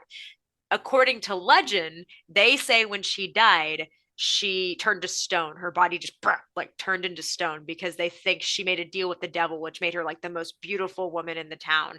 And when she died, the devil took away that beauty and turned her into stone. That's really stupid because I don't think turning into stone makes you ugly, because you've seen some very beautiful, like, stone statues before. Like, that's stupid, whatever. Another thing that is kind of stupid about this is the community actually gave her a Christian burial in town. Like, she has a headstone, she has a grave plot. I think they even had the little, like, Bathsheba Thayer died today on this whatever site. Like, they gave her all that stuff. If you thought she was a witch and she was doing occult things, you wouldn't have done that. You would not have given her a Christian burial. You would not have put her name up. You have not have put her by her children and her husband and stuff like that. I don't think you really would have way back when. But supposedly, either way, she's a ghost, and that's who's now haunting the family at this point in the story. Weird that she wasn't just executed. Like, a lot of accused witches, it's not like they ever had proof of any of this shit. How come she was just like, oh, we don't have enough evidence to convict, so just go about your life? She wasn't lynched or anything? No, because also the Salem and all that stuff that occurred in the 1600s. That was 1600s, King James the First. This was 18. She was born in 1812, so when this would have happened, it would have been maybe in the 1820s, 1830s, Okay, different time period. Like, we're a little bit more educated. We're more educated. They're not. That's why they wouldn't. But they were. That's why I was a little concerned when I heard them saying they accused her of being a witch. I'm like, oh, are we still doing that in the 1830s, like during the gold rush and stuff? Like, we're not the gold rush yet, but we're getting to the. We're expanding west. We're doing that even more. We're getting close to the Industrial Revolution. Are we still convicted? No, so they never convicted her or anything, because I think that was maybe there were some radical people, and they're just like, come on, man, like, what year is it? You're here, like, Circuit County judge was like, are you fucking kidding me? Dismissed. Yeah, kind of a thing. But this poor woman had to deal with that her whole life. Whether or not it's true, we don't know. But according to the Warrens, that is who's causing all these problems. I can't remember if the family had determined it was Bathsheba yet at this point. I don't think they had. I think it was actually the Warrens who were like, it's Bathsheba, kind of a thing. In the film, it's like Lorraine has a vision outside of like a witch, hanging from the tree, and she's like, oh, I know who's haunting your house. So that's right. Okay. Yeah. So, yeah, it's pretty crazy. So yeah, anyway, so Bathsheba, right, in this house, she's the one that's causing a lot of problems. That's the one that mainly the movie is based off of. Andrea believes that Bathsheba was actually jealous of her mom's role as matriarch of the family, because she claims that Bathsheba was like, I want to be the one in charge of this house. Bathsheba also never lived on this estate. That's another important thing to keep in mind. Bathsheba was not from the Arnold property. She lived near the Arnold property. This is not her property. So let's get that out of the way, Warrens. Okay. But according, again, jealous of her mom's role. Also, they think that she was jealous of her mom being married to Roger. Roger apparently would feel a woman like touching him at night, sensually kissing him, caressing him. It was not his wife. He was getting like these nice encounters with the female ghost, with older men, right? His wife, Carolyn, was getting beaten and bruised, physically and mentally tormented, while he was getting a good deal of this. He's like, oh, I'm getting, not ghost raped. I'm getting, like ghost, porn. Like, this is great. This is my dream. This is like the freaking scene in Ghostbusters when they like, what is it, Dan Aykroyd? And they zip down his pants. He's going through Dan Aykroyd right now. Like, he's not going through the lady like floating in the bed and Bill Murray's like, oh. Like, I love that, like, apparently you can just say like, what's the radius for like a haunting? Can I just say like the ghost that I'm experiencing lived 3 blocks away? Can you just do that? Yeah, well, I don't know. Maybe we should ask a ghost. How far can you move? Are you like a person? Can you just like walk wherever you want? Like, how does this work? According to everything I've ever watched, there is like an anchor point. There's a parameter. Yeah. So like you can't like just go wherever you want. Yeah. How come there's no famous ghosts? Like I want to be haunted by like Elvis. Well, they think Anne Boleyn haunts the Tower of London. Which makes sense. Like, that makes total sense. Homegirl was killed, also accused of being a witch, because her husband was pissy that she didn't have a son and that she was like really smart and stuff like that. They also claim that Bathsheba, on the property of the Arnold estate, again, not this is not where Bathsheba lived, but we're going to keep going into the ghost thing. They claim that she had a baby and she actually, excuse me, killed one of those babies as like a sacrificial thing and then hung herself as like a thing for the devil. And that's why she's, that was never, that would have been, she did not die by suicide. Like, as far as I know, she did not die by suicide. I could be wrong, but I'm pretty positive she didn't. And if she did, it wasn't to that sense. There were some suicides in this house, supposedly, but that's a 200+ year home. It's going to happen. It's sad, but it probably will happen in a house that is that old and you're going through all of these tough times. If you have a house that was built before 1929, guarantee you one of those houses, somebody probably killed themselves because the stock market crashed. Like, it's sad, but like that stuff kind of happens. But anyway, the Warrens still are not in the story at this point. They experienced this for over a year before somebody finally decides maybe we should say something. So these kids are experiencing this nastiness. The husband is getting Dan Aykroyd. The wife is getting abused. And then they finally are like, something's going on. It's not them that contact the Warrens. According to something I read, it was a family friend. So a family friend went to one of the Warrens presentations and was like, hey, I got a story for you. So once again, another case of the Warrens knowing in advance something is going on, not coming to a place and someone just be like, hey, like, can you just check this out? Like, they know something is happening. You can do research before you go. They don't have the internet back then. They have libraries. You can go to the library. Let's look up the history of this nice little quaint town in Rhode Island. Let's see what there's an Indian burial ground here. Huh. Oh, it's colonial town. Huh. Interesting. Oh, Bathsheba. That's a pretty biblical name. That's kind of weird. It's a little freaky. Someone accused you of being witch. Perfect. Like, I'm picturing the telephone game that happened here, and I'm convinced it's Roger telling his like friend, like, dude, you were not gonna believe this, but I've been getting ghost handies every night. And the guy's like, what the hell did you just say to me? And then he told somebody, it got back to the Warrens, and that's how it happened. Ed said, what? Shoot. It's like, Roger, Jesus, maybe stop drinking coffee before you go to bed. I don't know. Like, with that kind of gets me again. That's kind of, I'm not accusing anybody of anything, but dad's getting the benefit out of all of this. Nobody else is. Why are you not taking the children and the wife now out of the situation? We're still going to stay here. My wife's going to keep getting physically and mentally tormented. My children are going to keep getting things. Also, at this point, moving on, the wife who was, Carolyn was really into history. She apparently starts to dress in like historical clothing and kind of starts to like, really use like more archaic terminology. And the family was just like, oh, she's just being quirky. Like she likes history. I'm somebody that does that kind of, I go to medieval reenactment things. I don't talk like, oh yes, where art thou go? I don't do that because I'm not good at that kind of stuff, but I do reenact. I think if I were to live in a little like estate that was, from that time, I might have a couple of little like, Regency era dresses that just in my fun time when like my kids are asleep or whatever, I go outside on a moon night and just be like, like I'm gonna cosplay like I'm from the Regency era. I totally would too. But the family was just kind of like, we're gonna start. Oh, interesting. So Warren's contacted now. We're still this is kind of weird situation. Trying to think of anything else before that, but again, like, why would I? Let's say this is again one more time. This is happening to you. All this stuff is happening. We'll take away. No, actually, no. We're gonna keep the awful things. You're married. Your spouse is getting verbally, mentally, physically tormented by some unknown spirit every single night at 5:15. You guys are being lifted up into your beds. Your children are getting dragged around the house by their hair. They're claiming there's some like weird male entity in the house that's doing very inappropriate things to them. Let's say you didn't leave.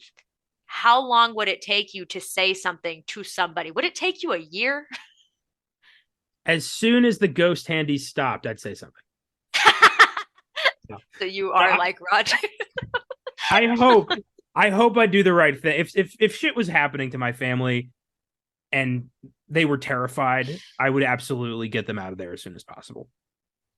Yeah. Thankfully, I have a support system. I have family. We have places to go. Yeah, and like again, like I recognize not everybody has that, but again, like I said to me, if my daughters were telling me, "Mom, something is touching us at night, something is happening," and No. all of them were saying it, kids don't make that up. Kids don't make that up. Even if I couldn't leave, I would do anything to protect my kids. I would send them somewhere. I would find somebody at school. I would find, a local, even if I'm not religious, a church might take them in. So it might not be the better option. You're not with them, but and not the better option. It might not be ideal, but it's better than your children having to face that kind of stuff if they're telling, or at least I'm going to stay in the room with you or something, right? Like I'm going to sleep in the room, you can sleep with me. Well, maybe we'll spend a night away and we'll see if it's just, maybe you're just having these dreams or something. I would have done more than just like, oh, I don't know, like we don't have the money to go anywhere. I don't know. But we also talk about people aren't very smart. Maybe they just didn't think about it and they were just like, I guess there's nothing we can do, like. Now I'm just thinking this was like Roger's. Yeah, of course Roger doesn't want to go anywhere. He's having the time of his life. Yeah, bro. Like I think that's what's going on here. I think he's just, he's very satisfied and doesn't see the need to do anything about this. which is again, if that's the case, That is monstrous. and this is all real, he's a monster. Again, we're not accusing this man of doing anything. If anybody related to him is listening to this movie that knows of it, we are not accusing the man of anything. This is just us. It is, We're talking about mainly just from like a character yeah. perspective at this point. Like they're real people, but I'm going just from like, that's pretty monstrous. Or again, they're making this all up because Yeah. I would like to think somebody is not that awful of a person to It, leave their kids in that situation because they're getting a handy, like a ghost handy. It is very hard to accuse somebody of getting sexual favors from a ghost. So yeah, fine. Yeah. So now Ed and Lorraine show up, right? Ed and Lorraine show up. For those who are unaware, they're pretty famous people, but they're pretty famous people in history. Ed is a demonologist, someone that knows a lot about demons and the occult and stuff. And Lorraine is a self-proclaimed clairvoyant. She can see things. She's a medium. She can talk to the dead, etc. They The actually met operative each word other. there, real quick, the operative word there being self-proclaimed. Self-proclaimed, yes, self-proclaimed. Because that's one of those things. It's like, how can you prove to somebody what colors you're seeing? You can't. I can't prove to you what I'm seeing because you can't see through my eyes. I can't prove what color blind people see compared to me. I can't prove that I just. But like either way, apparently she dealt with that like her whole life. She was a Catholic. She still was to the time of her death. She's very much practicing Catholic. She went to a Catholic school growing up, and at some point, one of her first experiences actually was seeing one of the sisters and being like, "Oh, you have like such something along the lines like you have such a beautiful aurora around you, so much more beautiful than all the other nuns here. Like I see there's a nice light around you." And the nun was like, "What kind of like witchcraft is that?" Bah! Like you shouldn't say something like that, and send her to like a prayer camp, pretty much. And it was like, that's some not okie dokie stuff, even though it's very nice of you. Like You have such a beautiful energy. Fuck you, you witch. Like that's beautiful. That's amazing to me. and yeah, so she had to go to a prayer camp, in trouble for seeing that because Catholics, even to this day, not supposed to use Ouija boards. You're not supposed to deal with any of that kind of. You don't do tarot cards. You don't do Ouija boards. You don't do any of that. You're not supposed to. People do it all the time, right? But like in practice, you're not supposed to because that's just inviting bad stuff to happen. Pretty much, like it's inviting bad stuff. That's why you're not supposed to. Etc. So she's like, oh my gosh, like you're buying into that. You can see like ghosts and holy things like. Bah! Like we're slap you away. She goes to prayer camp, and apparently, according to her in an interview, she was just so distraught as a child because this thing that she could see, she wasn't supposed to. So it was kind of like a curse to her at the beginning, and she was really scared by it. And again, if she's telling the truth, that's awful. I can't imagine being a little kid and being like, I see dead people. And people are like, shut the hell up, kid. And you're like, but and you're just like pointing, and there's like a dude right there that's just like, fuck you. And they're just like flipping you off, and you're like, like, what am I? And no one believes you. Like, I cannot. If she's telling the truth, that is very sad. However, because of all the things that they refuse to provide any evidence that they claim they have, that's why I'm like, It is so hard to empathize with survivors of a ghost, like a haunting. Because I want to be like, oh my God, you went through such hardship, but also I'm like, how much did you make off this? Like, yeah, because like you said, like when you're making money off of it, That's when the corruption comes in. When Ed and Lorraine are charging a lot. I get like, because you do have to make a living. I do understand. You do have to make a living somehow.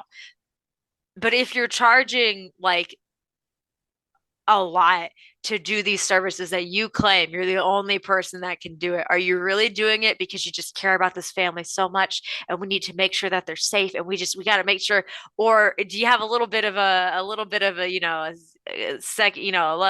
an idea there, you're trying to get some money off it, you have an ulterior motive to it all, maybe you do believe in it a little bit, but you're gonna expand the truth a little bit to make sure you're invited into that house, to make sure that you're going to get the things, and yeah, you're gonna bless it, you're gonna do that stuff, but like, I'm gonna look up real quick what Ed Warren was before he was a demonologist. I have a a feeling painter. a painter. Yeah, he was a painter. Yeah, Okay, I was gonna go into him. He's a painter. He's also in the Navy. He served in World War II. okay. I was expecting like car salesman or something. So okay. Yeah, he also worked at a movie theater. So that's actually how he met Lorraine. They were both 16. She would go to the movies pretty often with her mom. He saw her. Apparently, according to Lorraine, he invited her and her friends out to, I guess, like the local like soda shop or whatever, and was like, "I'll buy you guys all sodas." And she was like, "I never drink a Coke in my life. Like, never, didn't have one, didn't want one." So she decided to get, I think, a root beer float or something like that. I don't remember, but she got something that was not a soda. And from that day on, he was like, "I always knew you were a gold digger." And like they kind of hit it off really well from that moment. He also had apparently experienced paranormal stuff since he was a kid. He also claimed he had been able to see things, just experience stuff kind of just since then. His dad was always just like, I guess that's no big deal, don't worry about it, like kind of a thing. But he like, so they're pretty much like a match for each other. Oh, I can see, like the spirits, I can communicate with them, and oh, I know that this stuff exists because I've been experiencing since I was a kid. Oh, we're together now. He goes and joins the military. He comes back. He starts to paint things. He wants to go to art school. Fortunately, he did not fail out of art school. Otherwise, we'd have a different story going on here. But he just decides he doesn't want to do art school no more. Thank you. I'm glad you got that. He decides he doesn't want to do art school anymore. He just doesn't like the stuff that they're teaching him. So they actually go and they start painting houses. They find houses that they believe are haunted and they start to paint them. And they want to get into these houses because they want to explore them. They can't get in. So he paints the house. Lorraine would go and knock on the door and would be like, "Look at this beautiful painting we painted for you." And the people would be like, "Oh my gosh, so nice." And they'd be like, "Well, we painted it because," and they'd be like, "How did you know?" There was some like weird, creepy stuff. And they'd be like, "Come on in." And that's how they would get into the houses initially, to start investigating things, because he would paint a painting of the house for them. I don't know if any of those paintings still exist. I imagine some of them do, and they probably go for a lot of money at this point. I don't know how good of a painter he was, but apparently good enough for people to be like, "Wow, look at that. It's our house." And they'd invite him inside. When you said painting houses, I initially thought they were like, painting. Oh, no. Yeah, the painting like the actual. outside. No, he painted pictures of houses. My That makes bad. more sense. Like I thought he was a house painter trying to break into people's haunted houses. Which that's just like that's an interesting way to like get into somebody's house. Like if you're trying to get into somebody's house, right? You're not gonna break in or anything like that. You want to find a way to get into the house through some sort of weird sales tactic. How would you do it? Like what would you also paint a picture of their house? I hope I'd talk to them first and be like, "Hey, would you like me to paint your house?" I wouldn't just knock on the door and be like, "Look at this. Is I you? painted your house. Can I have some lemonade?" Like, no, that's weird. If I I don't was know. trying to get into somebody's house, yeah, I wouldn't be a painter. It's not what I would do. I'd Uh, say I was an exterminator, and there's been like a rat problem in the neighborhood. he just lie about it. He'd be like, Yeah, so you'd be like the dudes that are roofers that come out. They're like, "We see some damage on your roof. Can we go up there?" Like, no, because you're just gonna damage my roof even further. Like, I see what your game is. I I would see through the have lies of the Jedi. Like, I'd have like a couple mouse traps hanging from my belt, and just to look official, and just be like, "Yeah, we've been having a lot of problems in this neighborhood with rats and mice and what have you, and I'd love to just check out your basement, make sure there's we a don't have a crazy, problem." there's a crazy one down the street in this like really nice house that actually it was supposed to go up for sale. It was like the last type of house from this really Yeah. fancy, famous architect, and he ends up destroying the house. This is just one single mouse, man. It's crazy. So anyway, we're trying to see if the mouse is here. Oh, yeah. A single vermin can bring you down. Believe me, I know. Yeah, my friend Christopher Walken learned the hard way. What's that? Horse? I won't eat it. Mouse Hunt. Amazing movie. Yeah, Yeah, I don't know if I'd go and like lie about it, but I might have just been no, because I guess you Well, couldn't really be straight up. You couldn't just be like, I think there's ghosts in your house. Like, because I'd close door yeah, that's close. gonna be like an immediate call to the cops. Like, there's somebody claiming my house is haunted. They're trying to get in. Like, no. I But don't know if I was trying to, I'm maybe I would have to lie. And I just see like, oh, like a family member in the past owned this. And it'd be like the Miranda Lambert song. Like, if I could just come in one last time just to, see my family home. What are you talking about? We bought this house like 30 years ago. Oh, I I'm mean, I'm gonna take the Paul McCartney approach. Open the door, let him in. You know that it's song? perfect. Yeah, Yes. creepy, but also it's like if someone's up there just kind of like, hey, kind of swaying. I'd be like hypnotizing them to just let me in. Please let me in. But that's how they got into the houses. So anyway, they've been doing this for a bit. They were involved in the Annabelle case of 1968, so 3 years prior to this, and that was the Raggedy Ann doll that apparently was supposedly being manipulated by an inhumane spirit. It was not possessed; it was being manipulated, and it was also because those two girls like me said, "Oh, you poor baby." Like, because the idea with that was apparently there was a poor child spirit that was in their house. That's what they were understanding. They found there was a girl that was here. They felt bad for it. She was looking for a mom. So they were like, you can stay here. Like, you can use the doll and you can live with us, kind of thing. They invited it in. And Mm. according to the Warrens, it was not, in fact, a baby or a child. It was an inhumane spirit that was utilizing like a child voice to Yeah. manipulate these girls into allowing them. It's like the vampire. They only can come in if you say, yes, you're welcome. I think that's stupid rules for demons. I can manipulate a doll only if you give me permission, though. Only if you say I The can, dark, because I'm respectful in that aspect. the I won't do darkest, something unless you give me consent. Like, the darkest beings in existence, the purest forms of evil. But you got to say yes first. exactly. That's why when people are like, why are you saying it can sleep in the bed with you and stuff? If a If it was demon, going to hurt me, it was going to do it without me saying you're allowed to. Like, yeah, if a it's the demon nice ones that are and going to say, thank you for permission, Isabel. Like, you're welcome. if they understand consent, I don't see why anybody on this earth can't get that.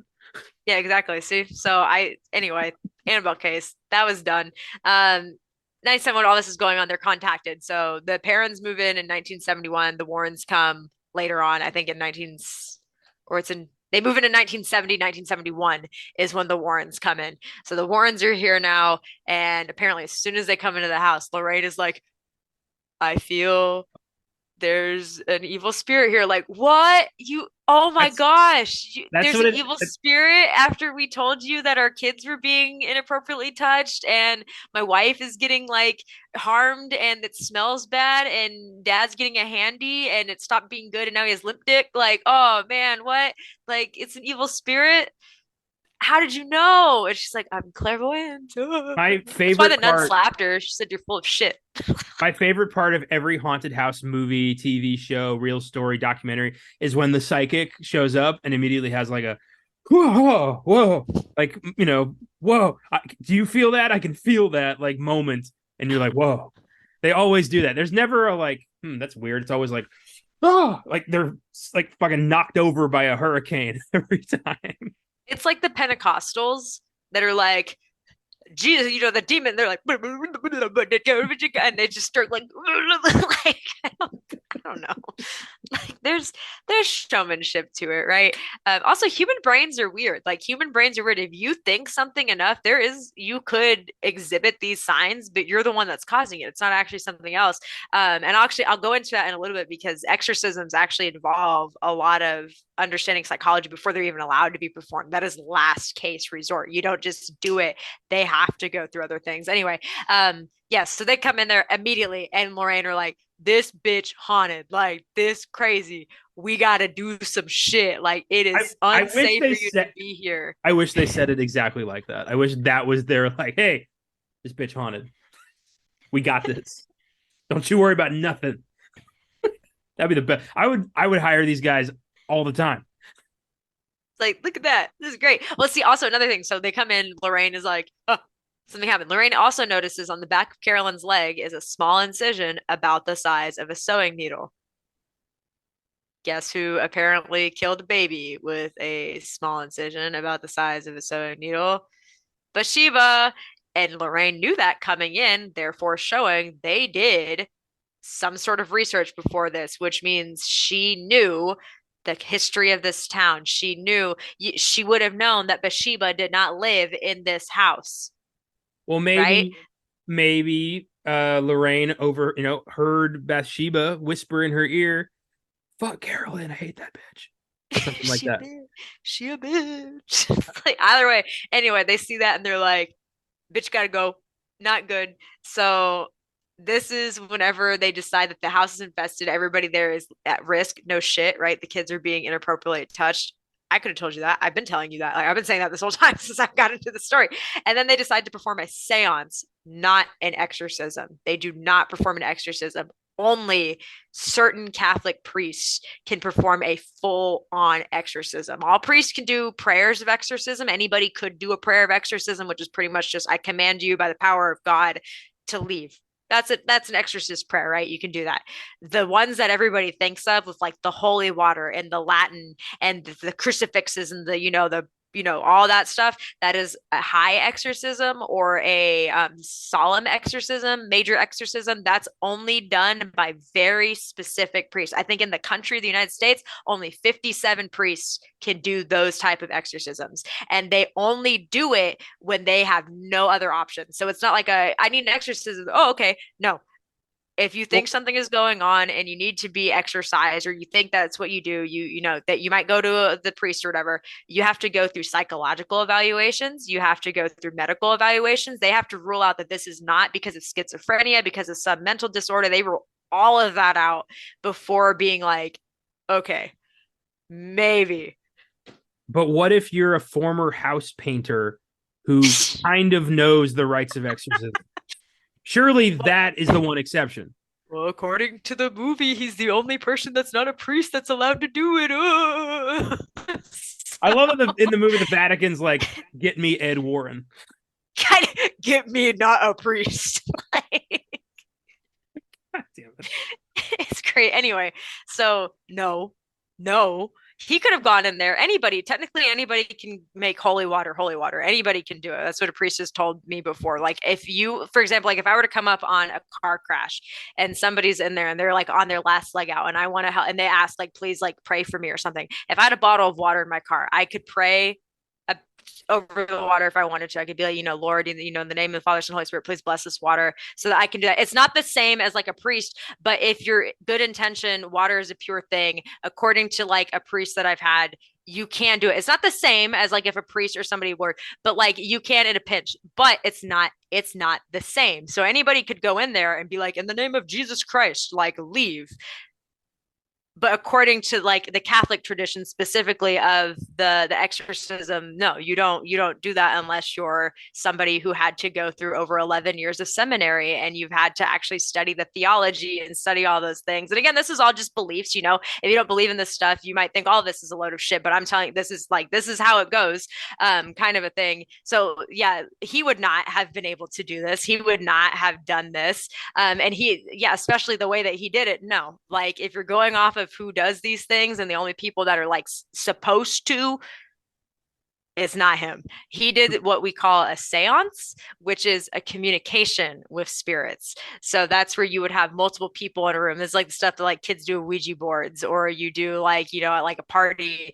There's a WikiHow article on how to do a seance, just to give you an idea. There's a WikiHow article on how to do it. That's what he did.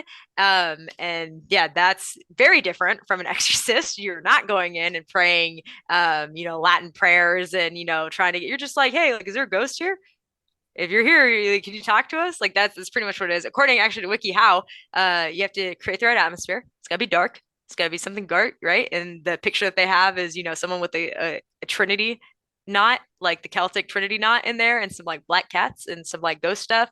Like typical like Gen Z girl and her friends that are like, let's just do this. And then you got to call some friends. So you need some mediums and some sitters. So you need the medium who's going to be the one that the ghost like possesses and is like, I demand Coke Zero. And like they come out and they say that. And they need the people that are there to sit there. You have to ask people to prepare basic questions. So you got to have Q&A with them. And then you got to set your table with candles and the right spiritual supplies you can use. Photo of the person you want to contact, an item that belonged to the person, your spirit board or pendulum. So your Ouija board, pendulum, whatever you want to use to talk to it. Make sure everybody turns off your electronic devices. Apparently, ghosts hate electronics. They weren't alive, so they said, "Fuck you, we don't want that." It's Wikipedia. Use a spirit board to communicate, or you can use pendulum, which is like a little thing that like like moves around. Or you can just like spirit rapping. Apparently, basic yes or no questions like, "Are you alive?" And just like hope it says yes, and you just like in your brain. Um, yeah. Again, the fact that WikiHow has a article about how to do this is interesting. It's a little interesting, but this is what he did. I don't think he used the WikiHow article though. You can also get the medium to attend and try and talk. You want to film and record it. Be seated in a circle. You light the candles. Everybody's ready to take part, and everybody's like pretty much kind of praying and whatever type of formula thing about you're meditating, trying to get a spirit to communicate with you. I don't think that that's also full of shit. I don't think exorcisms are full of shit. I don't think that this is full of shit. Again, I think the Warrens are because they never produce evidence for any of this. They always say that like Ed claims that he recorded a lot of the stuff that happened in this house. He claims that he did interviews. A lot of stuff, as far as I'm aware, has never been released to the public. So if you recorded it, why wouldn't you release it to the public, right? Like it's not like we don't have tape recorders or tape players. Like we can listen to that stuff, but either way, they do the little cleansing. Lady possessed, she like apparently her chair does lift up and she starts like free. That actually does happen. Apparently her chair does lift up really crazy. She starts to like go like buck shit, and then boom bada boom, they save her. And it's pretty cool. But like they You- still stay in the house after that happens. well, now it's And like, stuff is still going on. I don't know. fumigation's over. Now we can live. Yeah, I guess. But like, do you know how? I mean, the Warrens were fairly, I won't say like world famous, but like they were known. But Mhm. if they produced evidence of life after death, do you know how insanely famous they would have become? So why didn't they? Exactly, because they Right? didn't have Yeah. any. It's like, why didn't they? Again, I'm not somebody that has to physically see to believe something, but I am somebody that wants to experience something. That's why I am religious, because I have personally had experiences with my beliefs. That's what makes me religious. I do believe in ghosts because actually recently, like very recently, I had my first ever paranormal encounter. That has never happened to me before. And that recently happened. I've always had an idea that they existed, but now I actually I have experienced it. I didn't see anything, but I did, but I didn't, right? But I've experienced it. The Warrens claim to have experienced and documented, but they have never really given the here's the footage. We've captured the white ghost lady of wherever. I don't remember where she's at, but again somewhere in the east. We've captured her on film. People have claimed to actually run her over and gotten dents in their cars, and they see her and she's always there. They got her on film. Where? Where's the film? Where's the film? Why don't you show us film? Why? Huh? Like, what's up? It's it's a little Yeah, frustrating. makes sense to me. It's a little frustrating. Yeah, that's. I don't trust these guys at all. I do love Yeah. like picturing Ed like with a like the WikiHow article like printed out, being like, okay, so step 42, arrange the candles in this way. Lorraine, did you get the pendulum? Lorraine, the pendulum. Like, almost like no real clue at how to do this. I feel like with a job like this, you can kind of wing it, and then when people question you, you can just be like, no, this is how it must be done. Trust me. Yeah, it's like, what are you? Are you a demonologist? No, that job doesn't exist, dude. Exactly. I'm the first one. Like, I didn't know you it's could be an me. expert in things that don't exist. I am now a Sasquatch master. You need anything, you need to know anything about Bigfoot, you come to me. I'm the expert. Yeah, it's just I don't know. Like again, I do believe that these things exist. I absolutely do. I believe that there are probably ways. But I think I was listening, I can't remember who it was. I don't remember if it was Dan Cummings' Time Suck or if it was BuzzFeed Unsolved or what it was. I was listening to a few different documentaries of this. I read some stuff, etc. One of the things that I listened to said something a lot. I think it was Dan Cummings. I could be wrong though. Either way, they said something along the lines of for the longest time, we didn't know that bacteria existed. We felt the effects of bacteria. We felt the effects of it. We felt it, touching, etc. But we couldn't see it because we didn't have the proper equipment to view it. But we knew something was causing illness and was causing spread of disease.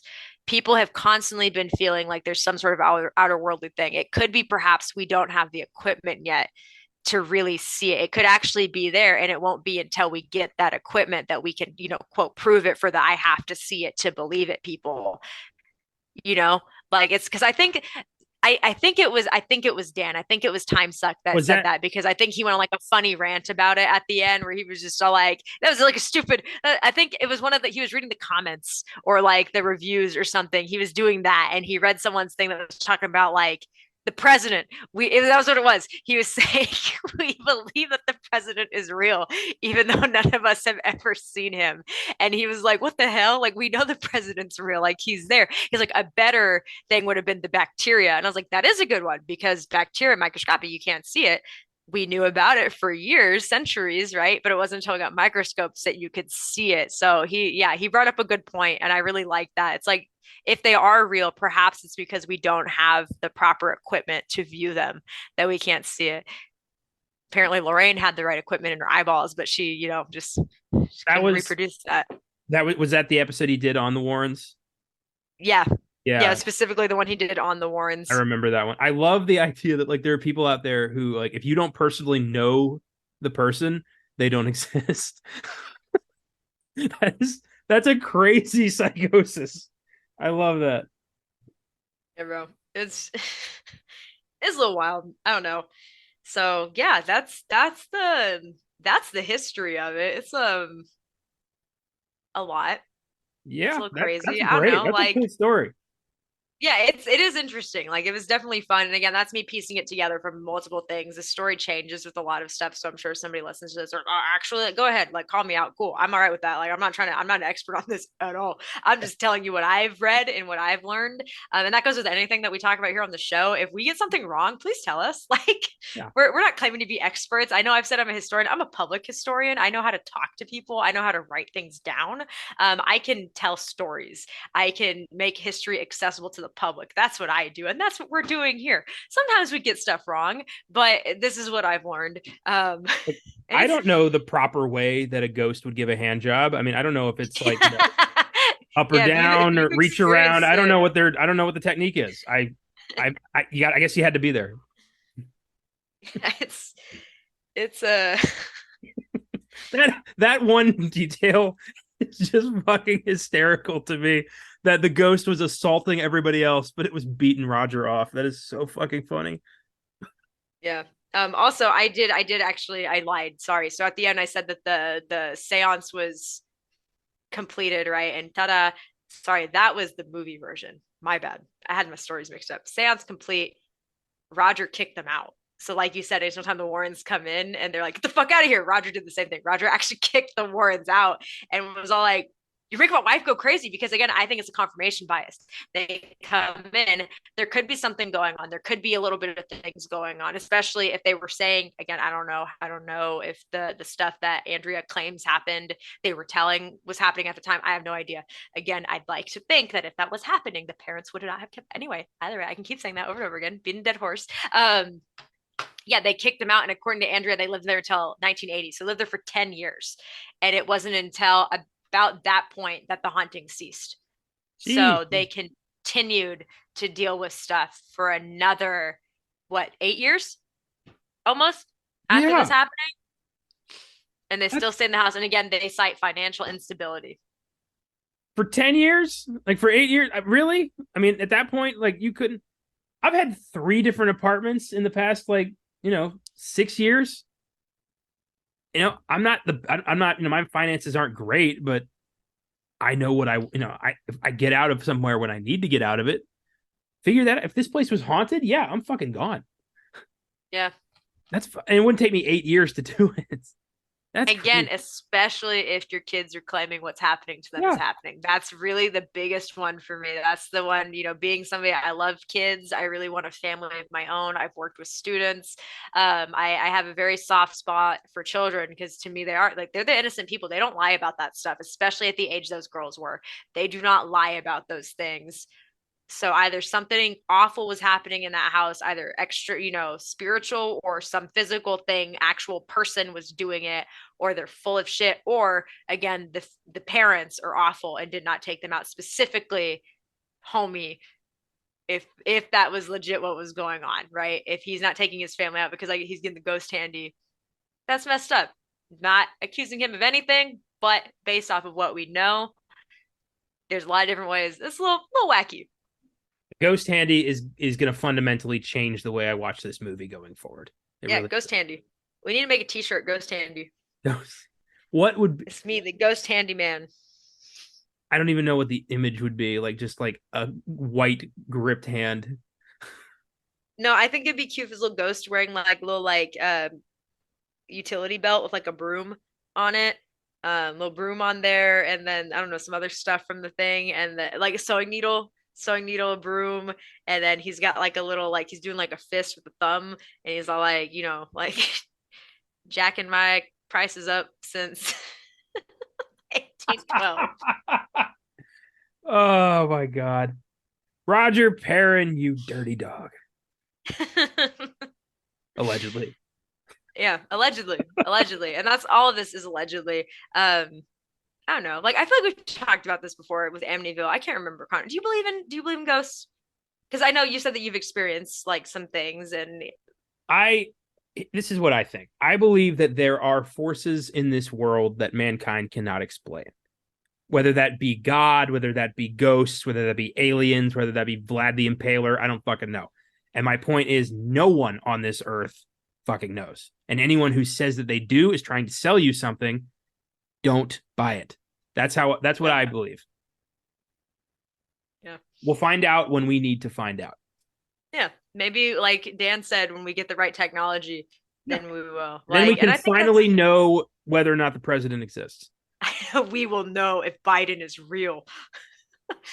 Because that guy said that he wasn't because he's never seen him in person. I guarantee The you that Pope is person not real because I've never seen him. that person is fun to be around. I guarantee you that person is interesting. I would love to hear them talk about anything. Oh, okay. With that, let's talk. Let's give some awards out to the film. Talk about some stuff about the movie itself that we liked. Let's talk about some dialogue, some lines we liked from the movie. I'll throw one out. It's not really a line. It's a kind of a wrap up thing towards the end of the movie. It's a quote from Ed Warren. The devil exists, God exists, and for us as people, our very destiny hinges upon which one we elect to follow. Yeah, I like it's that. pretty deep, bro. Yeah, for a painter. Pretty deep. For a painter, right? It's crazy. I liked when he said, "Oh man, there's a ghost in this house," and then did a exorcist. That was pretty great. No, I'm just kidding. I'm gonna do an exorcist. I'm gonna do an exorcist. I'm gonna do a thing. I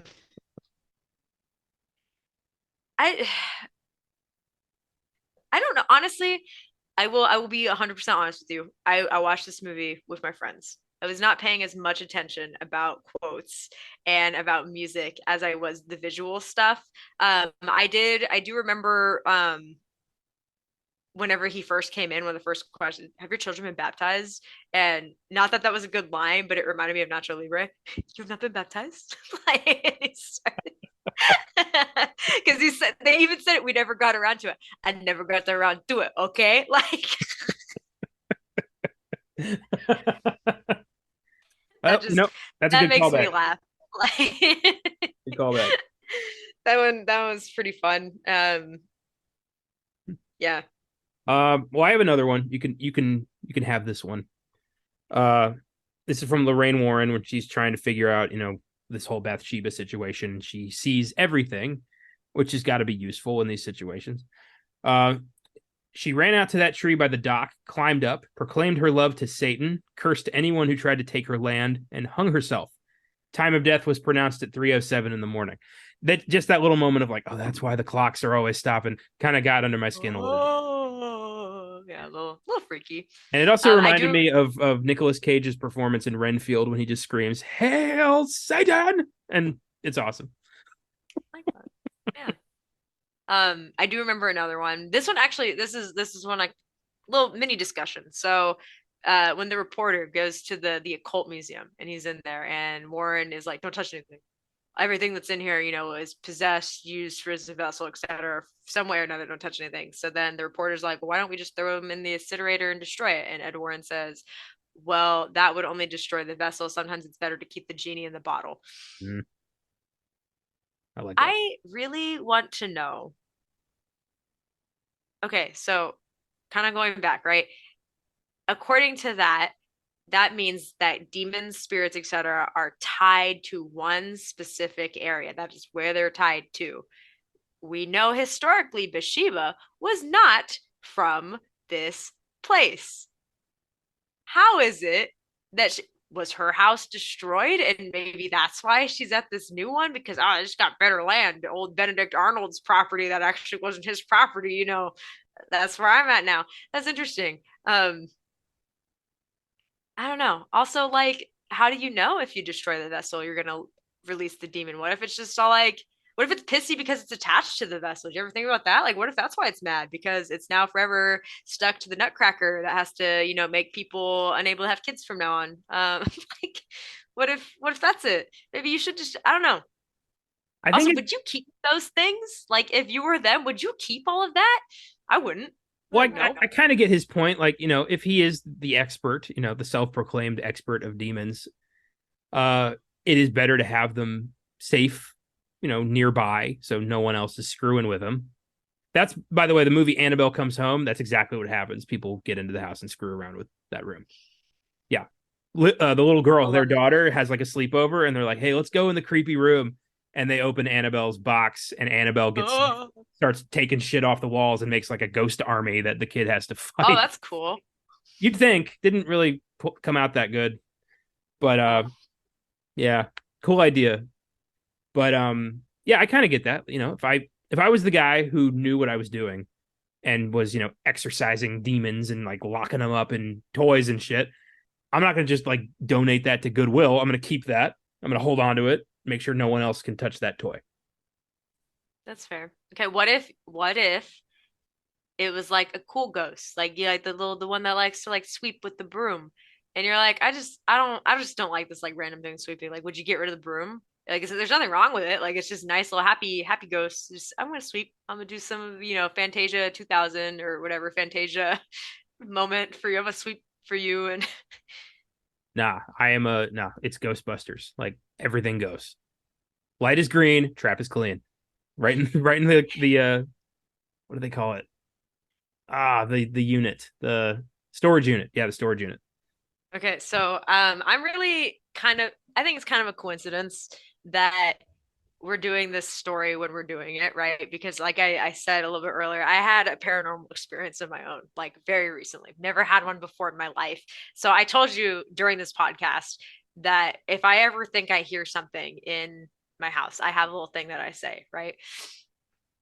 Part of that is like, you can use my stuff, you can chill, I don't care, like whatever. And I used to say that because I kind of didn't believe, I kind of did. So it was just like, like whatever, just kind of trying to calm my nerves. Honestly, talking to something helps calm me down, trying to be cool. Like, I've done what I can. I'm trying to be a nice host. Anyway, couple nights ago, last week on October 19th, I'm chilling, I'm asleep, my own business.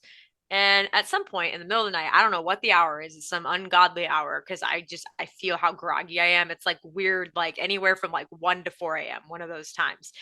I feel something like crawling into my bed. Like, imagine being asleep in a twin or a full size bed, and someone like crawling. They got up to go pee and they're coming back in. They're like hands and knees crawling in to get next to you. I feel that getting into my bed, and I wake up and I'm like, what the actual hell? And I like look, and there's just like a black just shadow. It doesn't look like a person, just a black shadow, just like right there. And I'm like, I was about to start freaking out. I was about to start flipping shit. My pulse was going up. I started thinking, I was like, oh my God. And I was a little cold. Like I was a little like chilly. Like it was weird. I was about to start freaking out. However, if you remember, Connor, what do I say to ghosts aside from you can use my stuff? I always say you can sleep with me if you want. You're welcome to use my bed. I always do include that in there. I specifically say the bed. And so my rational ass said, no, no, no, no, no, no, no. You can't freak out right now. What do you say, Isabel? Like, what do you say? You can sleep with me if you want. So I didn't freak out. But I remember I said something. I don't remember what I said, but I was all like, what is happening? And a woman talks to me and is like, gives me some sort of reassurance. I don't know what she says, but it caused me to not freak out. It was just like okay. And then a smaller, like a child-sized figure crawls into bed and nestles itself like right in between me and that other thing. And then I'm just like, I guess this is what's happening. I can't freak out because like I literally gave it permission to be here and I went back to sleep. Fuck. That's terrifying. That happened Jesus. not that long ago on October 19th. It is important to tell our viewers. There's some things. So you can either take this, you can either believe. I don't know how I feel about this because there are some important factors to consider with this, right? The factors going against this story. I was inebriated as fuck when I went to bed that night. I was drunk. I get okay. So yeah, so there's this. This is what I'm saying. This could happen. This could not have happened. So I was inebriated. I was drunk. We went to Outback on a work night because none of us here have the same weekends. So we're like, we're gonna go get messed up at the Outback while Isabel watches the Rangers, lose baseball, even though we won. Yay. And it was just like, woo, crazy. So we're whatever. I go to sleep, little buzzed. This is not the first time I've ever like been drunk, right? I've never had anything like this happen. Another thing, I had just watched The Conjuring like 2 days before. So that is in my brain, right? However, because this was not a like super spooky thing, I feel if it had to do with The Conjuring, it would have been a scary experience. I was not scared. I was initially like, but then rational brain turned on and said, no, no, no, no, no, you can't be scared. What do you say? Right. So there's the maybe this didn't happen. Here's on the other side of that. All right. So along with me always saying, if you want to sleep in my bed, I have said that in this house. I have said in this house, because we have heard things in this house before The Conjuring, we watched it. We have heard things. We live not too far from an old burial ground, like from an actual cemetery, like right down the street, like 500 feet away from our house is an 1800s burial cemetery. There's a woman there who died on October 19th. She died young. She had kids. Like she died on October 19th. There's that.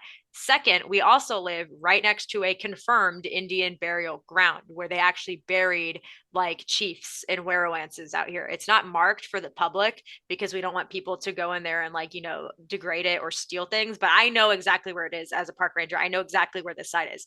It is not even that much further than that cemetery. So we've heard things in this house before. I say things are allowed to sleep with me in the bed. There is a woman that died on October 19th, the day that this happened to me, who had young children in this area. It's weird. Like I don't know. Yeah, everybody can take whoever's listening to this for how if you've never had an experience before. I also never had. I'm pretty convinced that I did not that long ago, because also another factor, I was actually dreaming before this happened. I was in like a very significant dream that was very dreamlike. It was weird, like stuff was going on, like like, oh, like my hands are kind of like weird and funky and like like a dream, right? I woke up from that dream to this experience, and then when I went to bed, went back into that dream. Typically, how my dreams go, I don't have that weird dreamception while I wake up and be in another dream, then go to sleep and then go back into that dream. If I'm awake, and then I can go back to sleep to the same dream. I'm actually awake and then I go back to the same dream. That's what happens. I've never had it where I've woken up and been like, ooh, I'm awake, but I'm not. I'm in a dream still. And then I like go back. It's weird. And I brought this up because of the vessel thing. So, right, if it wasn't the lady there, one of my friends also told me, he's like, you recently brought home a stuffed seal from an antique store, which is this little dude right here. He's adorable. He's precious. I'm showing it on to Connor right now on our video. This cute little just like white harbor seal, little baby. I love him so much. I sleep with him every night. It was like pretty soon after I brought homie home that like this happened. So I don't know. Is there something possessing my seal? is there something going on at that graveyard? And they have that little radius where they could move 500 feet to this house where they possibly, because there was a homestead here for the family who's buried there. This was a confirmed homestead of this family. They're the ones that actually donated it to the Park Service. So it's like, it's a little bananas. It's a little crazy. Damn. Now I'm not sure. Now I was gonna, the second you said you were drunk, I was like, okay, this is bullshit. But everything else, That's why. Like, because everything, if it was about The Conjuring, I feel I would have been terrified because The Conjuring was a scary movie. I feel it would have been like, bah, like a Bathsheba, like, bah, like trying to freak me. I wasn't scared.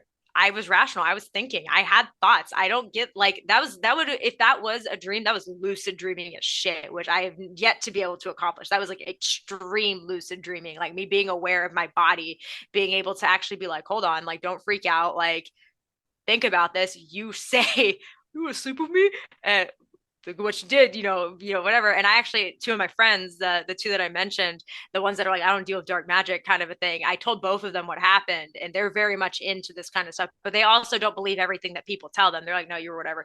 They think that the drunkenness was just allowing my mind, according to them, to be open to it. I wasn't as like on guard as I normally am because I'm very A-type. I'm like, whatever. They're like, so that's possible. And then, yeah, they said because they called me stupid for inviting it to sleep with me in the bed. Like, you're a dumbass. And I was like, I didn't think it would happen. So that was who I was talking to the other day when I thought something was going on, because I realized I was like, something slept with me. And if it's still in here, it's probably like, what the fuck is she watching on TV? So I was explaining baseball to it.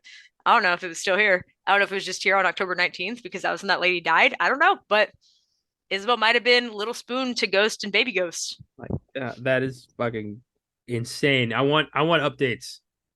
I want updates for sure. My God, that's wild. I might let it if it's not a part of the seal. I might be like, hey, you want to come home with me to Texas? And be like, we got to get some Texas ghost stories. Like, come in the seal. And I can be the next Annabelle case, and they're gonna be like, it's the seal, Mr. Lucille. Well, And then they're gonna make it like a really freaky, and they're gonna be racist to make it a black seal, and I'll be like, no, it was white. Like, well, if you want, I can take some painting classes so I can learn how to be an exorcist and help you out there. If shit goes south, you know who to call.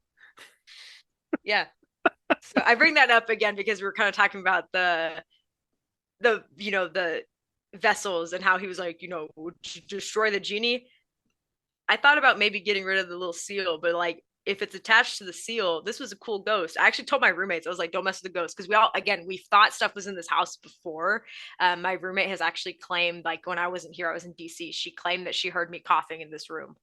Like she claimed she heard me in this room. Someone else has claimed that I was a succubus at some point, not like calling me a succubus because I'm a bitch, but like they claimed I was in bed with them and I was here in North Carolina, but I was with them in their bed. And then they like turn around, they're like, oh, and it's like, so something's thinking I'm cool and is trying to be a ghost in my image. And then baby ghost and mom ghost or sister ghost decides to spoon with me in bed. It's weird. None of this ever's happened to me before until this very year. As I get a little bit more spiritual, a little bit more stronger in my faith, it's what, but I'm not in the sense that I'm like demons are real, but just like I still didn't think that this was. It's like, yeah, I could see it happening, but like now I've had that experience, so it's weird. I have not seen it, but I've experienced it. It's weird. But yeah, I don't know if I would necessarily destroy I wouldn't destroy the seal because he's adorable. Like he's cute. That's why I bought him. I was like, look at him. Like, he's a baby. Like, he's my buddy. He's so cute. Like, I washed him. He's clean now. I'm picturing like I get a text from you that says like, sorry, I'm late. I'm ready to get started. And I'm just like, oh shit, I'm with the succubus right now. Like, it's not Isabel.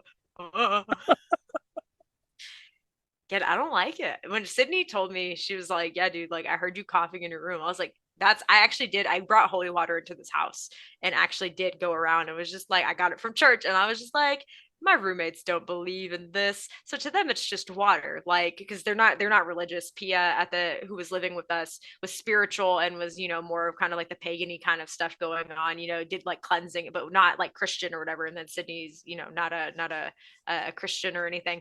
So I was like, I don't care. It's just water to them. But I was like, just in case, like just do like if there's anything bad in here, please leave. Like it would be really beneficial. So then that was another thing because I think one of my friends had asked, like, but Isabel, you put holy water in the house. Why would there still be something in here? I'm like, what if Isabel got rid of bad ghost, and that's why good ghosts can be in here now. That's why happy ghost who just wants to take a nap in bed on the day of their maybe death anniversary, or Nirvana ghost who leaves Nirvana stickers on my ceiling that were never there before and then just showed up out of nowhere. They can start doing that because Isabel expelled evil ghost. Or the ghost isn't Or Christian. yeah, or that, yeah, and he's just all like, all right, cool. Like it doesn't matter. I don't know. No, I don't know. I do not know either.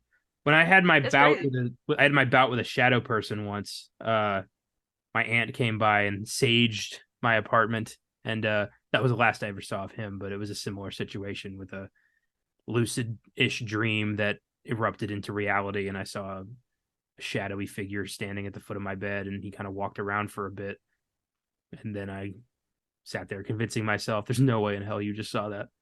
But I did. That was Yeah. when I lived in San Antonio. That was before I went back to school. So that place, shit got moved around all the time. Like that place, something was in that apartment. Yeah. Oof. No, we've been convinced there was something, but again, we live right next to an 1800 cemetery.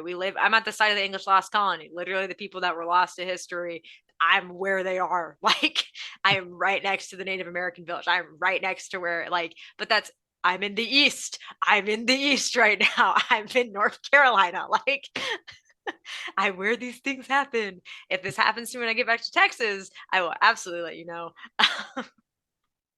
But That is yeah, that's knuck and futz. it is. It is Uh, nothing but it's crazy. let's move on to music. Um, the score is by a guy named Joseph Bishara, who did a lot of these movies. He also did the Conjuring 2. He did the La Llorona movie. He did the Annabelle movies. He did the Insidious films. He did Dark Skies, fantastic horror movie, Dark Skies. That movie creeped me out so bad. It's a haunted house movie style, but with aliens. Oh, Really creepy. that's Uh, spooky. good score, but the music moments I have are not part of the score. I love the use of Time of the Season by the Zombies Mhm. for when they're moving in. I think that is the sexiest song ever written.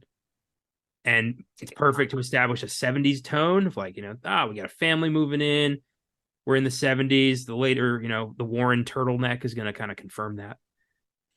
And I also love the disjointed music box. There's something so creepy about like the tune of the music box has no rhythm. It's really creepy. I am not gonna lie. I was really, really, really hoping that it was going to be like Toradoro or whatever. I can't remember how to pronounce it, but the Carmen song, the one that the bullfighter sings. I was really hoping it was that. I was hoping that I would hear dun dun dun dun dun dun dun dun dun, dun. So then I could be like Five Nights at Freddy's, and I Oh could my start freaking out. I god. had to plug Five Nights at Freddy's. We're gonna have our awesome podcast about it. I'm actually gonna do one of these, and we're gonna talk about it because I'm so excited. I'm so excited. But I really wish she had the music box. A little part of me is like, please, please. I know it's not, but please, please, please, That would please have be the been Carmen song, please. pretty cool. And then I wouldn't have been able to take the movie seriously because I'd been like, or, like. Uh do you have any music moments you want to shout? I thought it was weird that they had like all like the period music, right? 1970s, and then they put Ryan Reynolds' band, right? Is that who it is? I think he has a band. Someone has a band. They put like a famous like celebrity, his band, like modern band, had a song in there. And the only reason why I knew that is because my friends pointed it out. And I was like, that is interesting. Like, why would they put all of these, music moments in here that are from the time period than modern song? Uh yeah, Dead Man's Bones, Ryan Gosling and Zach Shield. Ryan, Ryan That's Gosling? Yeah, it's Ryan Gosling. Wow. Okay. Yeah. There we go. Yeah. So Ryan Gosling. I didn't know that. That's fucking weird. Huh. Neat. Yeah. It's interesting. So that was interesting. Obviously, I think in horror movies in general, music is very important. That's the most important part. I think I heard something a long time ago. That I think it's probably pretty common, but like the only thing that separates a horror from a comedy is music. Like you really have to have the music. That's what sets the scene. And I think the movie did a really good job making you feel tense, even not using music at all, just pure silence. Like silence is very, especially when you had some sort of like eerie stuff going on and just nothing. You're like, your body's like, what am I supposed to do? Like, what? And you're just trying to fill in the gaps there. So I thought the music, there was no like, I guess, specific moment that really stuck out to me. But it was good. Like it was a good score. If you were to play it for me, I wouldn't be able to tell you like it Right. was from The Conjuring, but it was good. That's been a It real helped the movie. it does, but that's also been kind of an issue with horror movies in the past 20 years is a lot of the scores aren't very distinguishable Yeah. or indistinguishable. Yeah. Um there's, the odd exception. Performance. If you had to pick one person who was the best in the movie, if you wanted to use best, who is it? One of the daughters. I don't know who, but I'd pick one of the daughters. Um, just because I think to be a child actor and be able, I think child actors are very unique in the emotion that they can convey and the way that they can control their facial expressions and the way that they can, really convey these things so well. Because like adults, they've had years to master that craft. These are kids that are pretty new into it. I think the kids really made it more scary because they actually seemed scared. Like you can tell little kids that might not be great actors and they're just like, oh yeah, I'm just like I'm here because I'm small or whatever. Like these kids, like you felt like they were scared. You felt for them, like it was scary for them. I thought they did a really good job. I don't know which one I think did the best, but out of all of them, it would be one of the daughters. Yeah, they were good. They were good. I believe their fear and their torment. They were good. Um, Yeah. I gave I it to think Vera. Yeah, go ahead. I was just gonna say if it was any of them, I can't remember her name. I don't remember which actress it was because there's so many daughters. The one who starts freaking out that there's someone in the room, like he's in the room. That one, I think to me, she sold it the best. Like I actually was really scared, like oh, like that poor baby, like it's terrifying for her and her sister being like, "There's Yeah. no one here," kind of a thing, and then the door slamming, like screaming, like that was Yeah. good. Yep. Very good. Very effective. If you don't believe them, you don't believe any of it. Yeah. Uh, for me, I think Vera Farmiga is the best part about these movies as Lorraine Warren. I think she does a great job selling this version of the character who is very much Mhm. just like, I want to help everybody I can because I have this gift that was given to me and it needs to be used. And in real life, I can't speak for Lorraine Warren's motives, but in the movie, she's a hero who wants to do the right thing, and I believe her, kind of gift but a curse relationship she has with this, where it's like it takes a toll on her, but she needs it. Patrick Wilson does a great job just playing, kind of this hip, fun, like, you know, I love Elvis, but also I'm a demonologist. But that's Yeah. part two. I like how they make him like way hotter than he was in real life. That's every movie ever made about anybody famous. I was like, dang, I was like, he's There's a hot. And lot of then ugly famous people played by super hot actors. I had a friend the other day. It was that night that I had the maybe encounter. I think it was, but it's okay if people say I'm full. That's fine. Like we've been saying these people like that. I get it. Like if you didn't experience it, I understand. Which is why I'm like, there could be a reason it wasn't. But either way, that night I had a dream that one of my best friends died. And I actually texted him and I was all like, dude, are you good? Like, I know you're good, but like, can you just like, he's like, no, I actually died. I possess the phone now. I was like, oh, damn. Like, that sucks. I'm sorry you possess the phone now. He's like, yeah, I'm condemned to this life in the phone. I was like, can I have the movie rights? And he was like, yeah. I was like, who do you want to get to play you? And he said, Chris Hemsworth. And I was like, all right, bet. Like, we'll get him to play him. I think my friend is a very attractive guy. However, Chris Hemsworth, it's like actors, woo, like actors are actors because they're good at acting, but also, they're attractive people. Yeah.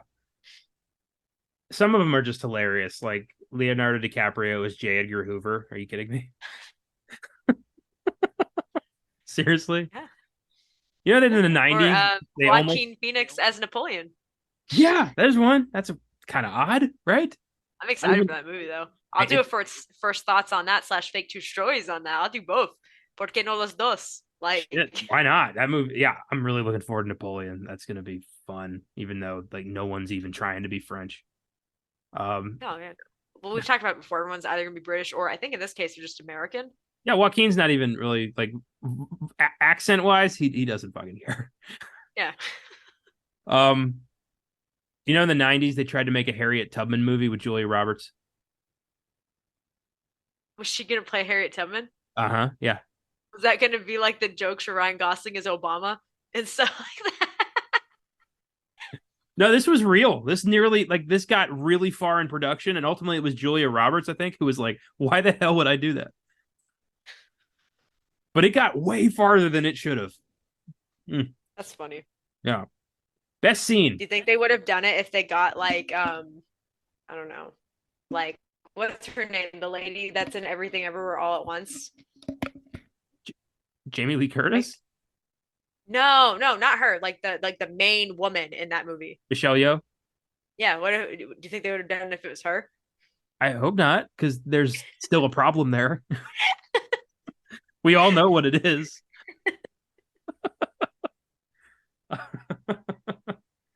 Best scene of the movie. I got it for me. It's always been the hide and go clap. That is one of the best like setups in horror history, and the execution of just the mom with the match looking into the darkness and the fucking hands behind her just. I will Oh my say that God. was one that made me go, "What the hell?" Like I said, "What the hell?" out loud. Like, huh? Yeah, that's brilliant. That is, still, I know it's coming, and I'm still shocked. Yeah, that definitely made me go, "What the hell?" And then during the exorcism, right, that definitely happened.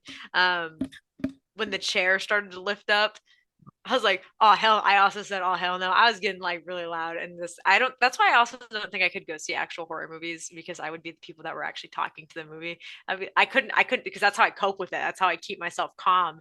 I don't want to go to a theater with a bunch of people and be like, "Hell no, bro!" Like I don't want to be those people that are causing people to get pissed. It's gonna be really hard for me this Friday to not be like, is, is that the bud? Not like say all this stupid quotes. Especially because me and my friend here are going. We're such idiots. Like we're gonna have to sit there and probably sit apart from each other and not even like be close because we're just gonna be slapping each other like, like it's a phone guy, William Afton, purple guy. He's not purple, but he's wearing a purple suit. Like look, like he's. I don't understand this whole thing. I completely missed the Five Nights at Freddy's thing. I'm gonna let everybody know when Connor and I do a first thoughts on Five Nights at Freddy's. It's also going to be a partial fake true stories because we are going. I'm going to spoil like the whole movie, and I'm going to tell whether or not it's accurate to the lore of the game because their lore is very deep and it's great. So that is well to be with semantics. It's not a fake true story. but that's why I said fake true stories. Sorry, if I didn't say style, we'll put style. Fake true story style. It's not a fake true story because obviously it's a game. But I'm going to be like, well, actually, because in 1983, when the Pizzaplex was open, My God. and he lost his like frontal lobe when Funtime Foxy went and like and bit him in 87, and then William Afton's kids ended up putting him up and getting and bit, and then 87, and then he died, and then his dad put him back together and stuffed him in the body of in the thing of Golden Freddy, and that So it's gonna be crazy. So yeah, we'll have that coming out next Monday most likely. But before that, let's see what Letterboxd has to say. I've got 3 reviews here on our final segment. What's in the box? What's in the fucking box? Give me the gun. The Conjuring has a 3.6 out of 5, which is fantastic. I have 3 reviews here, 1 positive and 2 extremely negative. This first one's from Danica. The moral of the story is that if you move to a new house and your dog is scared and refuses to walk inside, it's time to find another new house. 4.5 stars. And I think that's a good moral of the story. When my family and I moved out of our house in Maryland, my uncle went back up there to paint. get it ready to sell. And his dog Riley refused to go in the living room, for whatever reason. And he had a number of weird paranormal shit happen to him in that house after we moved, and he ended up turning it into a novel. So yeah, definitely trust your dog when it comes to bad vibes. They know. And the second one had me laughing so hard because, like, why are you here? It's some Kenland. I don't like horror. Half a star. Me too. Well, then don't. If you don't like sand, get out of the fucking sandbox. I don't like it. Spooky. I don't like that. I don't like that people are just like, well, I don't like horror movies, so this sucks. Like, I don't even think they watched it. Probably. It's like the people that leave reviews in like the middle of nowhere places, and they're like, "Oh, I went here and I lost my dog." You're like, shut the hell up! Like, you did not go to North Sentinelese Island. Like, I my love friend people. got shot by arrows. I love people who will like review a restaurant that hasn't opened yet. So like service was so shitty, I didn't get my food for 40 minutes, and the owner will be like, "We open next week. Why are you doing this?" Like, because I can. This is funny. This last one is kind of long, but it was like, wow. This is from Cartoon Oatmeal. I have no fucking clue why these movies were received with anything other than immense disappointment. It fails to uphold the most basic standards of horror, all while following only the most basic and classic of horror storylines in history, the haunted house. I mean, the dog dies as soon as the family arrives at their new home. Pet deaths and important deaths in general are typically saved for a bit later, and for good reason. It breaks any tension that was building, and it fails to give time to the audience to even build a connection with the target character. If deaths occur later in a film, especially with a dog, they are far more impactful. Killing a character like this in this way and at such an early point is akin to smashing the audience with random jump scares that ultimately mean nothing and have little effect. There are hundreds of things wrong with this dog shit franchise, but they're all similar to my first complaint. This movie just breaks its tropes in the most inefficient and unproductive ways possible. Half a star. You really didn't like that they killed the dog. I'd be pretty pissed that they killed the dog too. I knew the dog was gonna die though. So you just see the dog, like, dog's dead. No one else ever. Most of the time in haunted house movies, no one fucking dies. The dogs. Dogs are always, yeah. All Dogs. animals and cats. Yes. People never get sad when a cat dies. A dog dies, you're the devil. You kill a cat, it's like, ha! So it was almost for laughs most of the time. That reminds me. What? That just I know someone personally that will laugh if we see a dead cat on the side of the road. Like, actually will just be like, ah, like laughs because it's funny as shit. Or like if a cat, like in Christmas Vacation, for example, if like when the cat like gets electrocuted, funny as shit, always laughs 100%. I don't know what it is with cats, but you are correct. People are way more likely to laugh at cats dying than dogs. I think part of that is because dogs are just like, I love you, I love you, I love you, I love you, I love you, I love you, I love, like little kids personified. Cats are like teenagers personified. They love you, but they're just like, leave me alone, like don't talk to me, you know, like I don't want to talk to you, like I want to eat my food on my own. I read somewhere that I don't know how accurate this is, but it sounds right, that guys who have cats are considered like generally more favorable as like a dating partner because having a cat like equals like you understand consent. Like you've earned something's love. Like a dog's love's automatic. You have to earn a cat's love. Made sense to me. Because you're a cat guy, Connor. Yeah. Because you're a cat guy. Single too, everyone out there. Just, look me up. He's a cat guy. I have a cat. I have a podcast. I'm doing just all right. It's pretty wacky, man. I'm not lying though. I didn't make that shit up. I really did read that.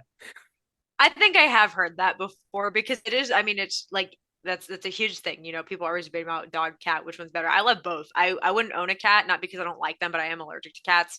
Also, I could not have something constantly clawing up my stuff. I know you can get like scratching posts. I know you can get things. I would never want to claw a cat because that's not right. So I couldn't handle constantly just having stuff just I'm too A-type. I would die. I would die. I die a little whenever I'm hanging out with you and I hear Seymour scratching at something and it's not even my stuff. I'm just like, like, I'm like, I can't. Same thing with my friend Kendall, his cat, Hattie, homie likes, I love Hattie. Hattie is such a precious baby. You look at him, he starts purring, like very different than Seymour. I love Seymour. Seymour, my homie. I know he don't like me, but I love him He like likes so you. much. He likes But you. I get to pick him up. And he said, meow. And I was like, Hattie, you look at him, he starts purring. But same thing, Hattie will just start, just claw at things. And I'm like, oh, like, stop. Stop. It hurts. But I love them both. I love cats, but I'm a dog person. I like just dogs are wacky. I can go on a whole thing about dogs. We need to watch a movie about dogs. We gotta find actually no, because it's gonna die and I'm gonna be sad. Never mind. I lied. Let's not watch one about animals because the animal's gonna die at the end. I don't want to see that. I mean, we could do like Seabiscuit. I think the horse makes it out of that one alive. Maybe. Yeah, but I don't like horses. I think horses are kind of dumb. I can't think of any. If we watch a movie about horses, I will talk smack about horses like almost the entire podcast. Balto survives. Balto is based off a true story. I forgot that is a true story. Well, maybe we could do Balto. We'll talk about that. We don't want to make any promises here. No, yeah, I have not picked what we're doing next. I'm gonna do another sports movie for sure, just to fuck with Connor. Well, then we're doing another horror movie after that.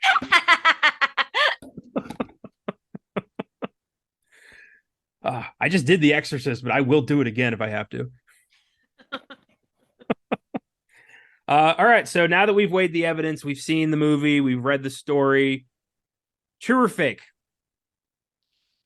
So I know we go off of is the movie telling the story. Yeah. And for the most part, it is. For the most part. I think though, because at the end, it's all a good thing. I think that alone, and then also leaving out some of the more detailed things.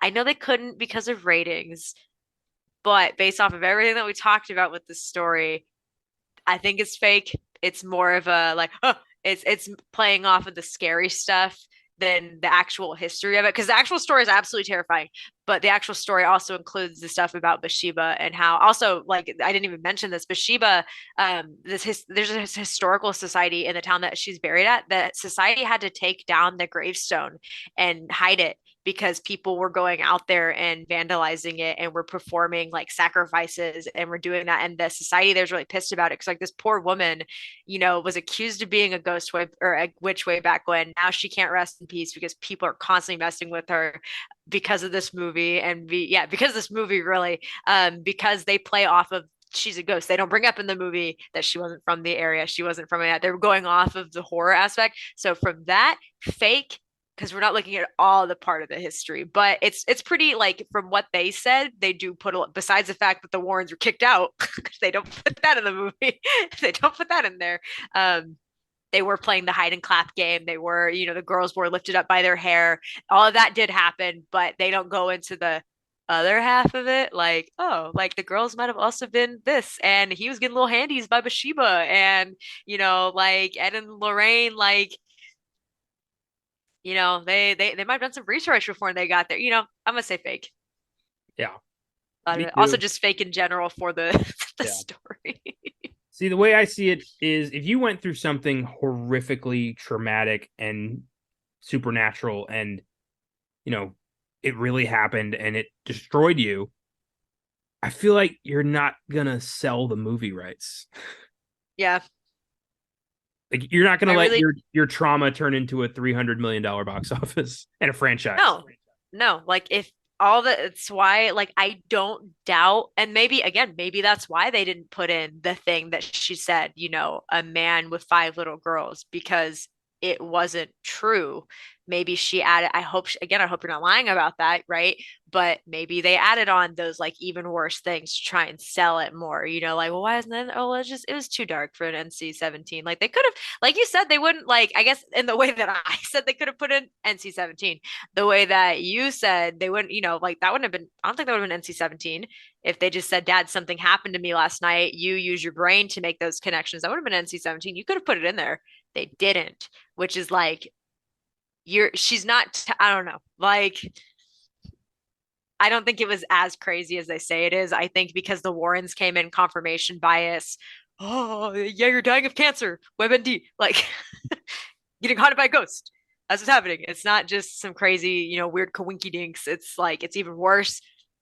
Yeah, nah. Nah. I can't wait to do another one of these that's true. Yeah.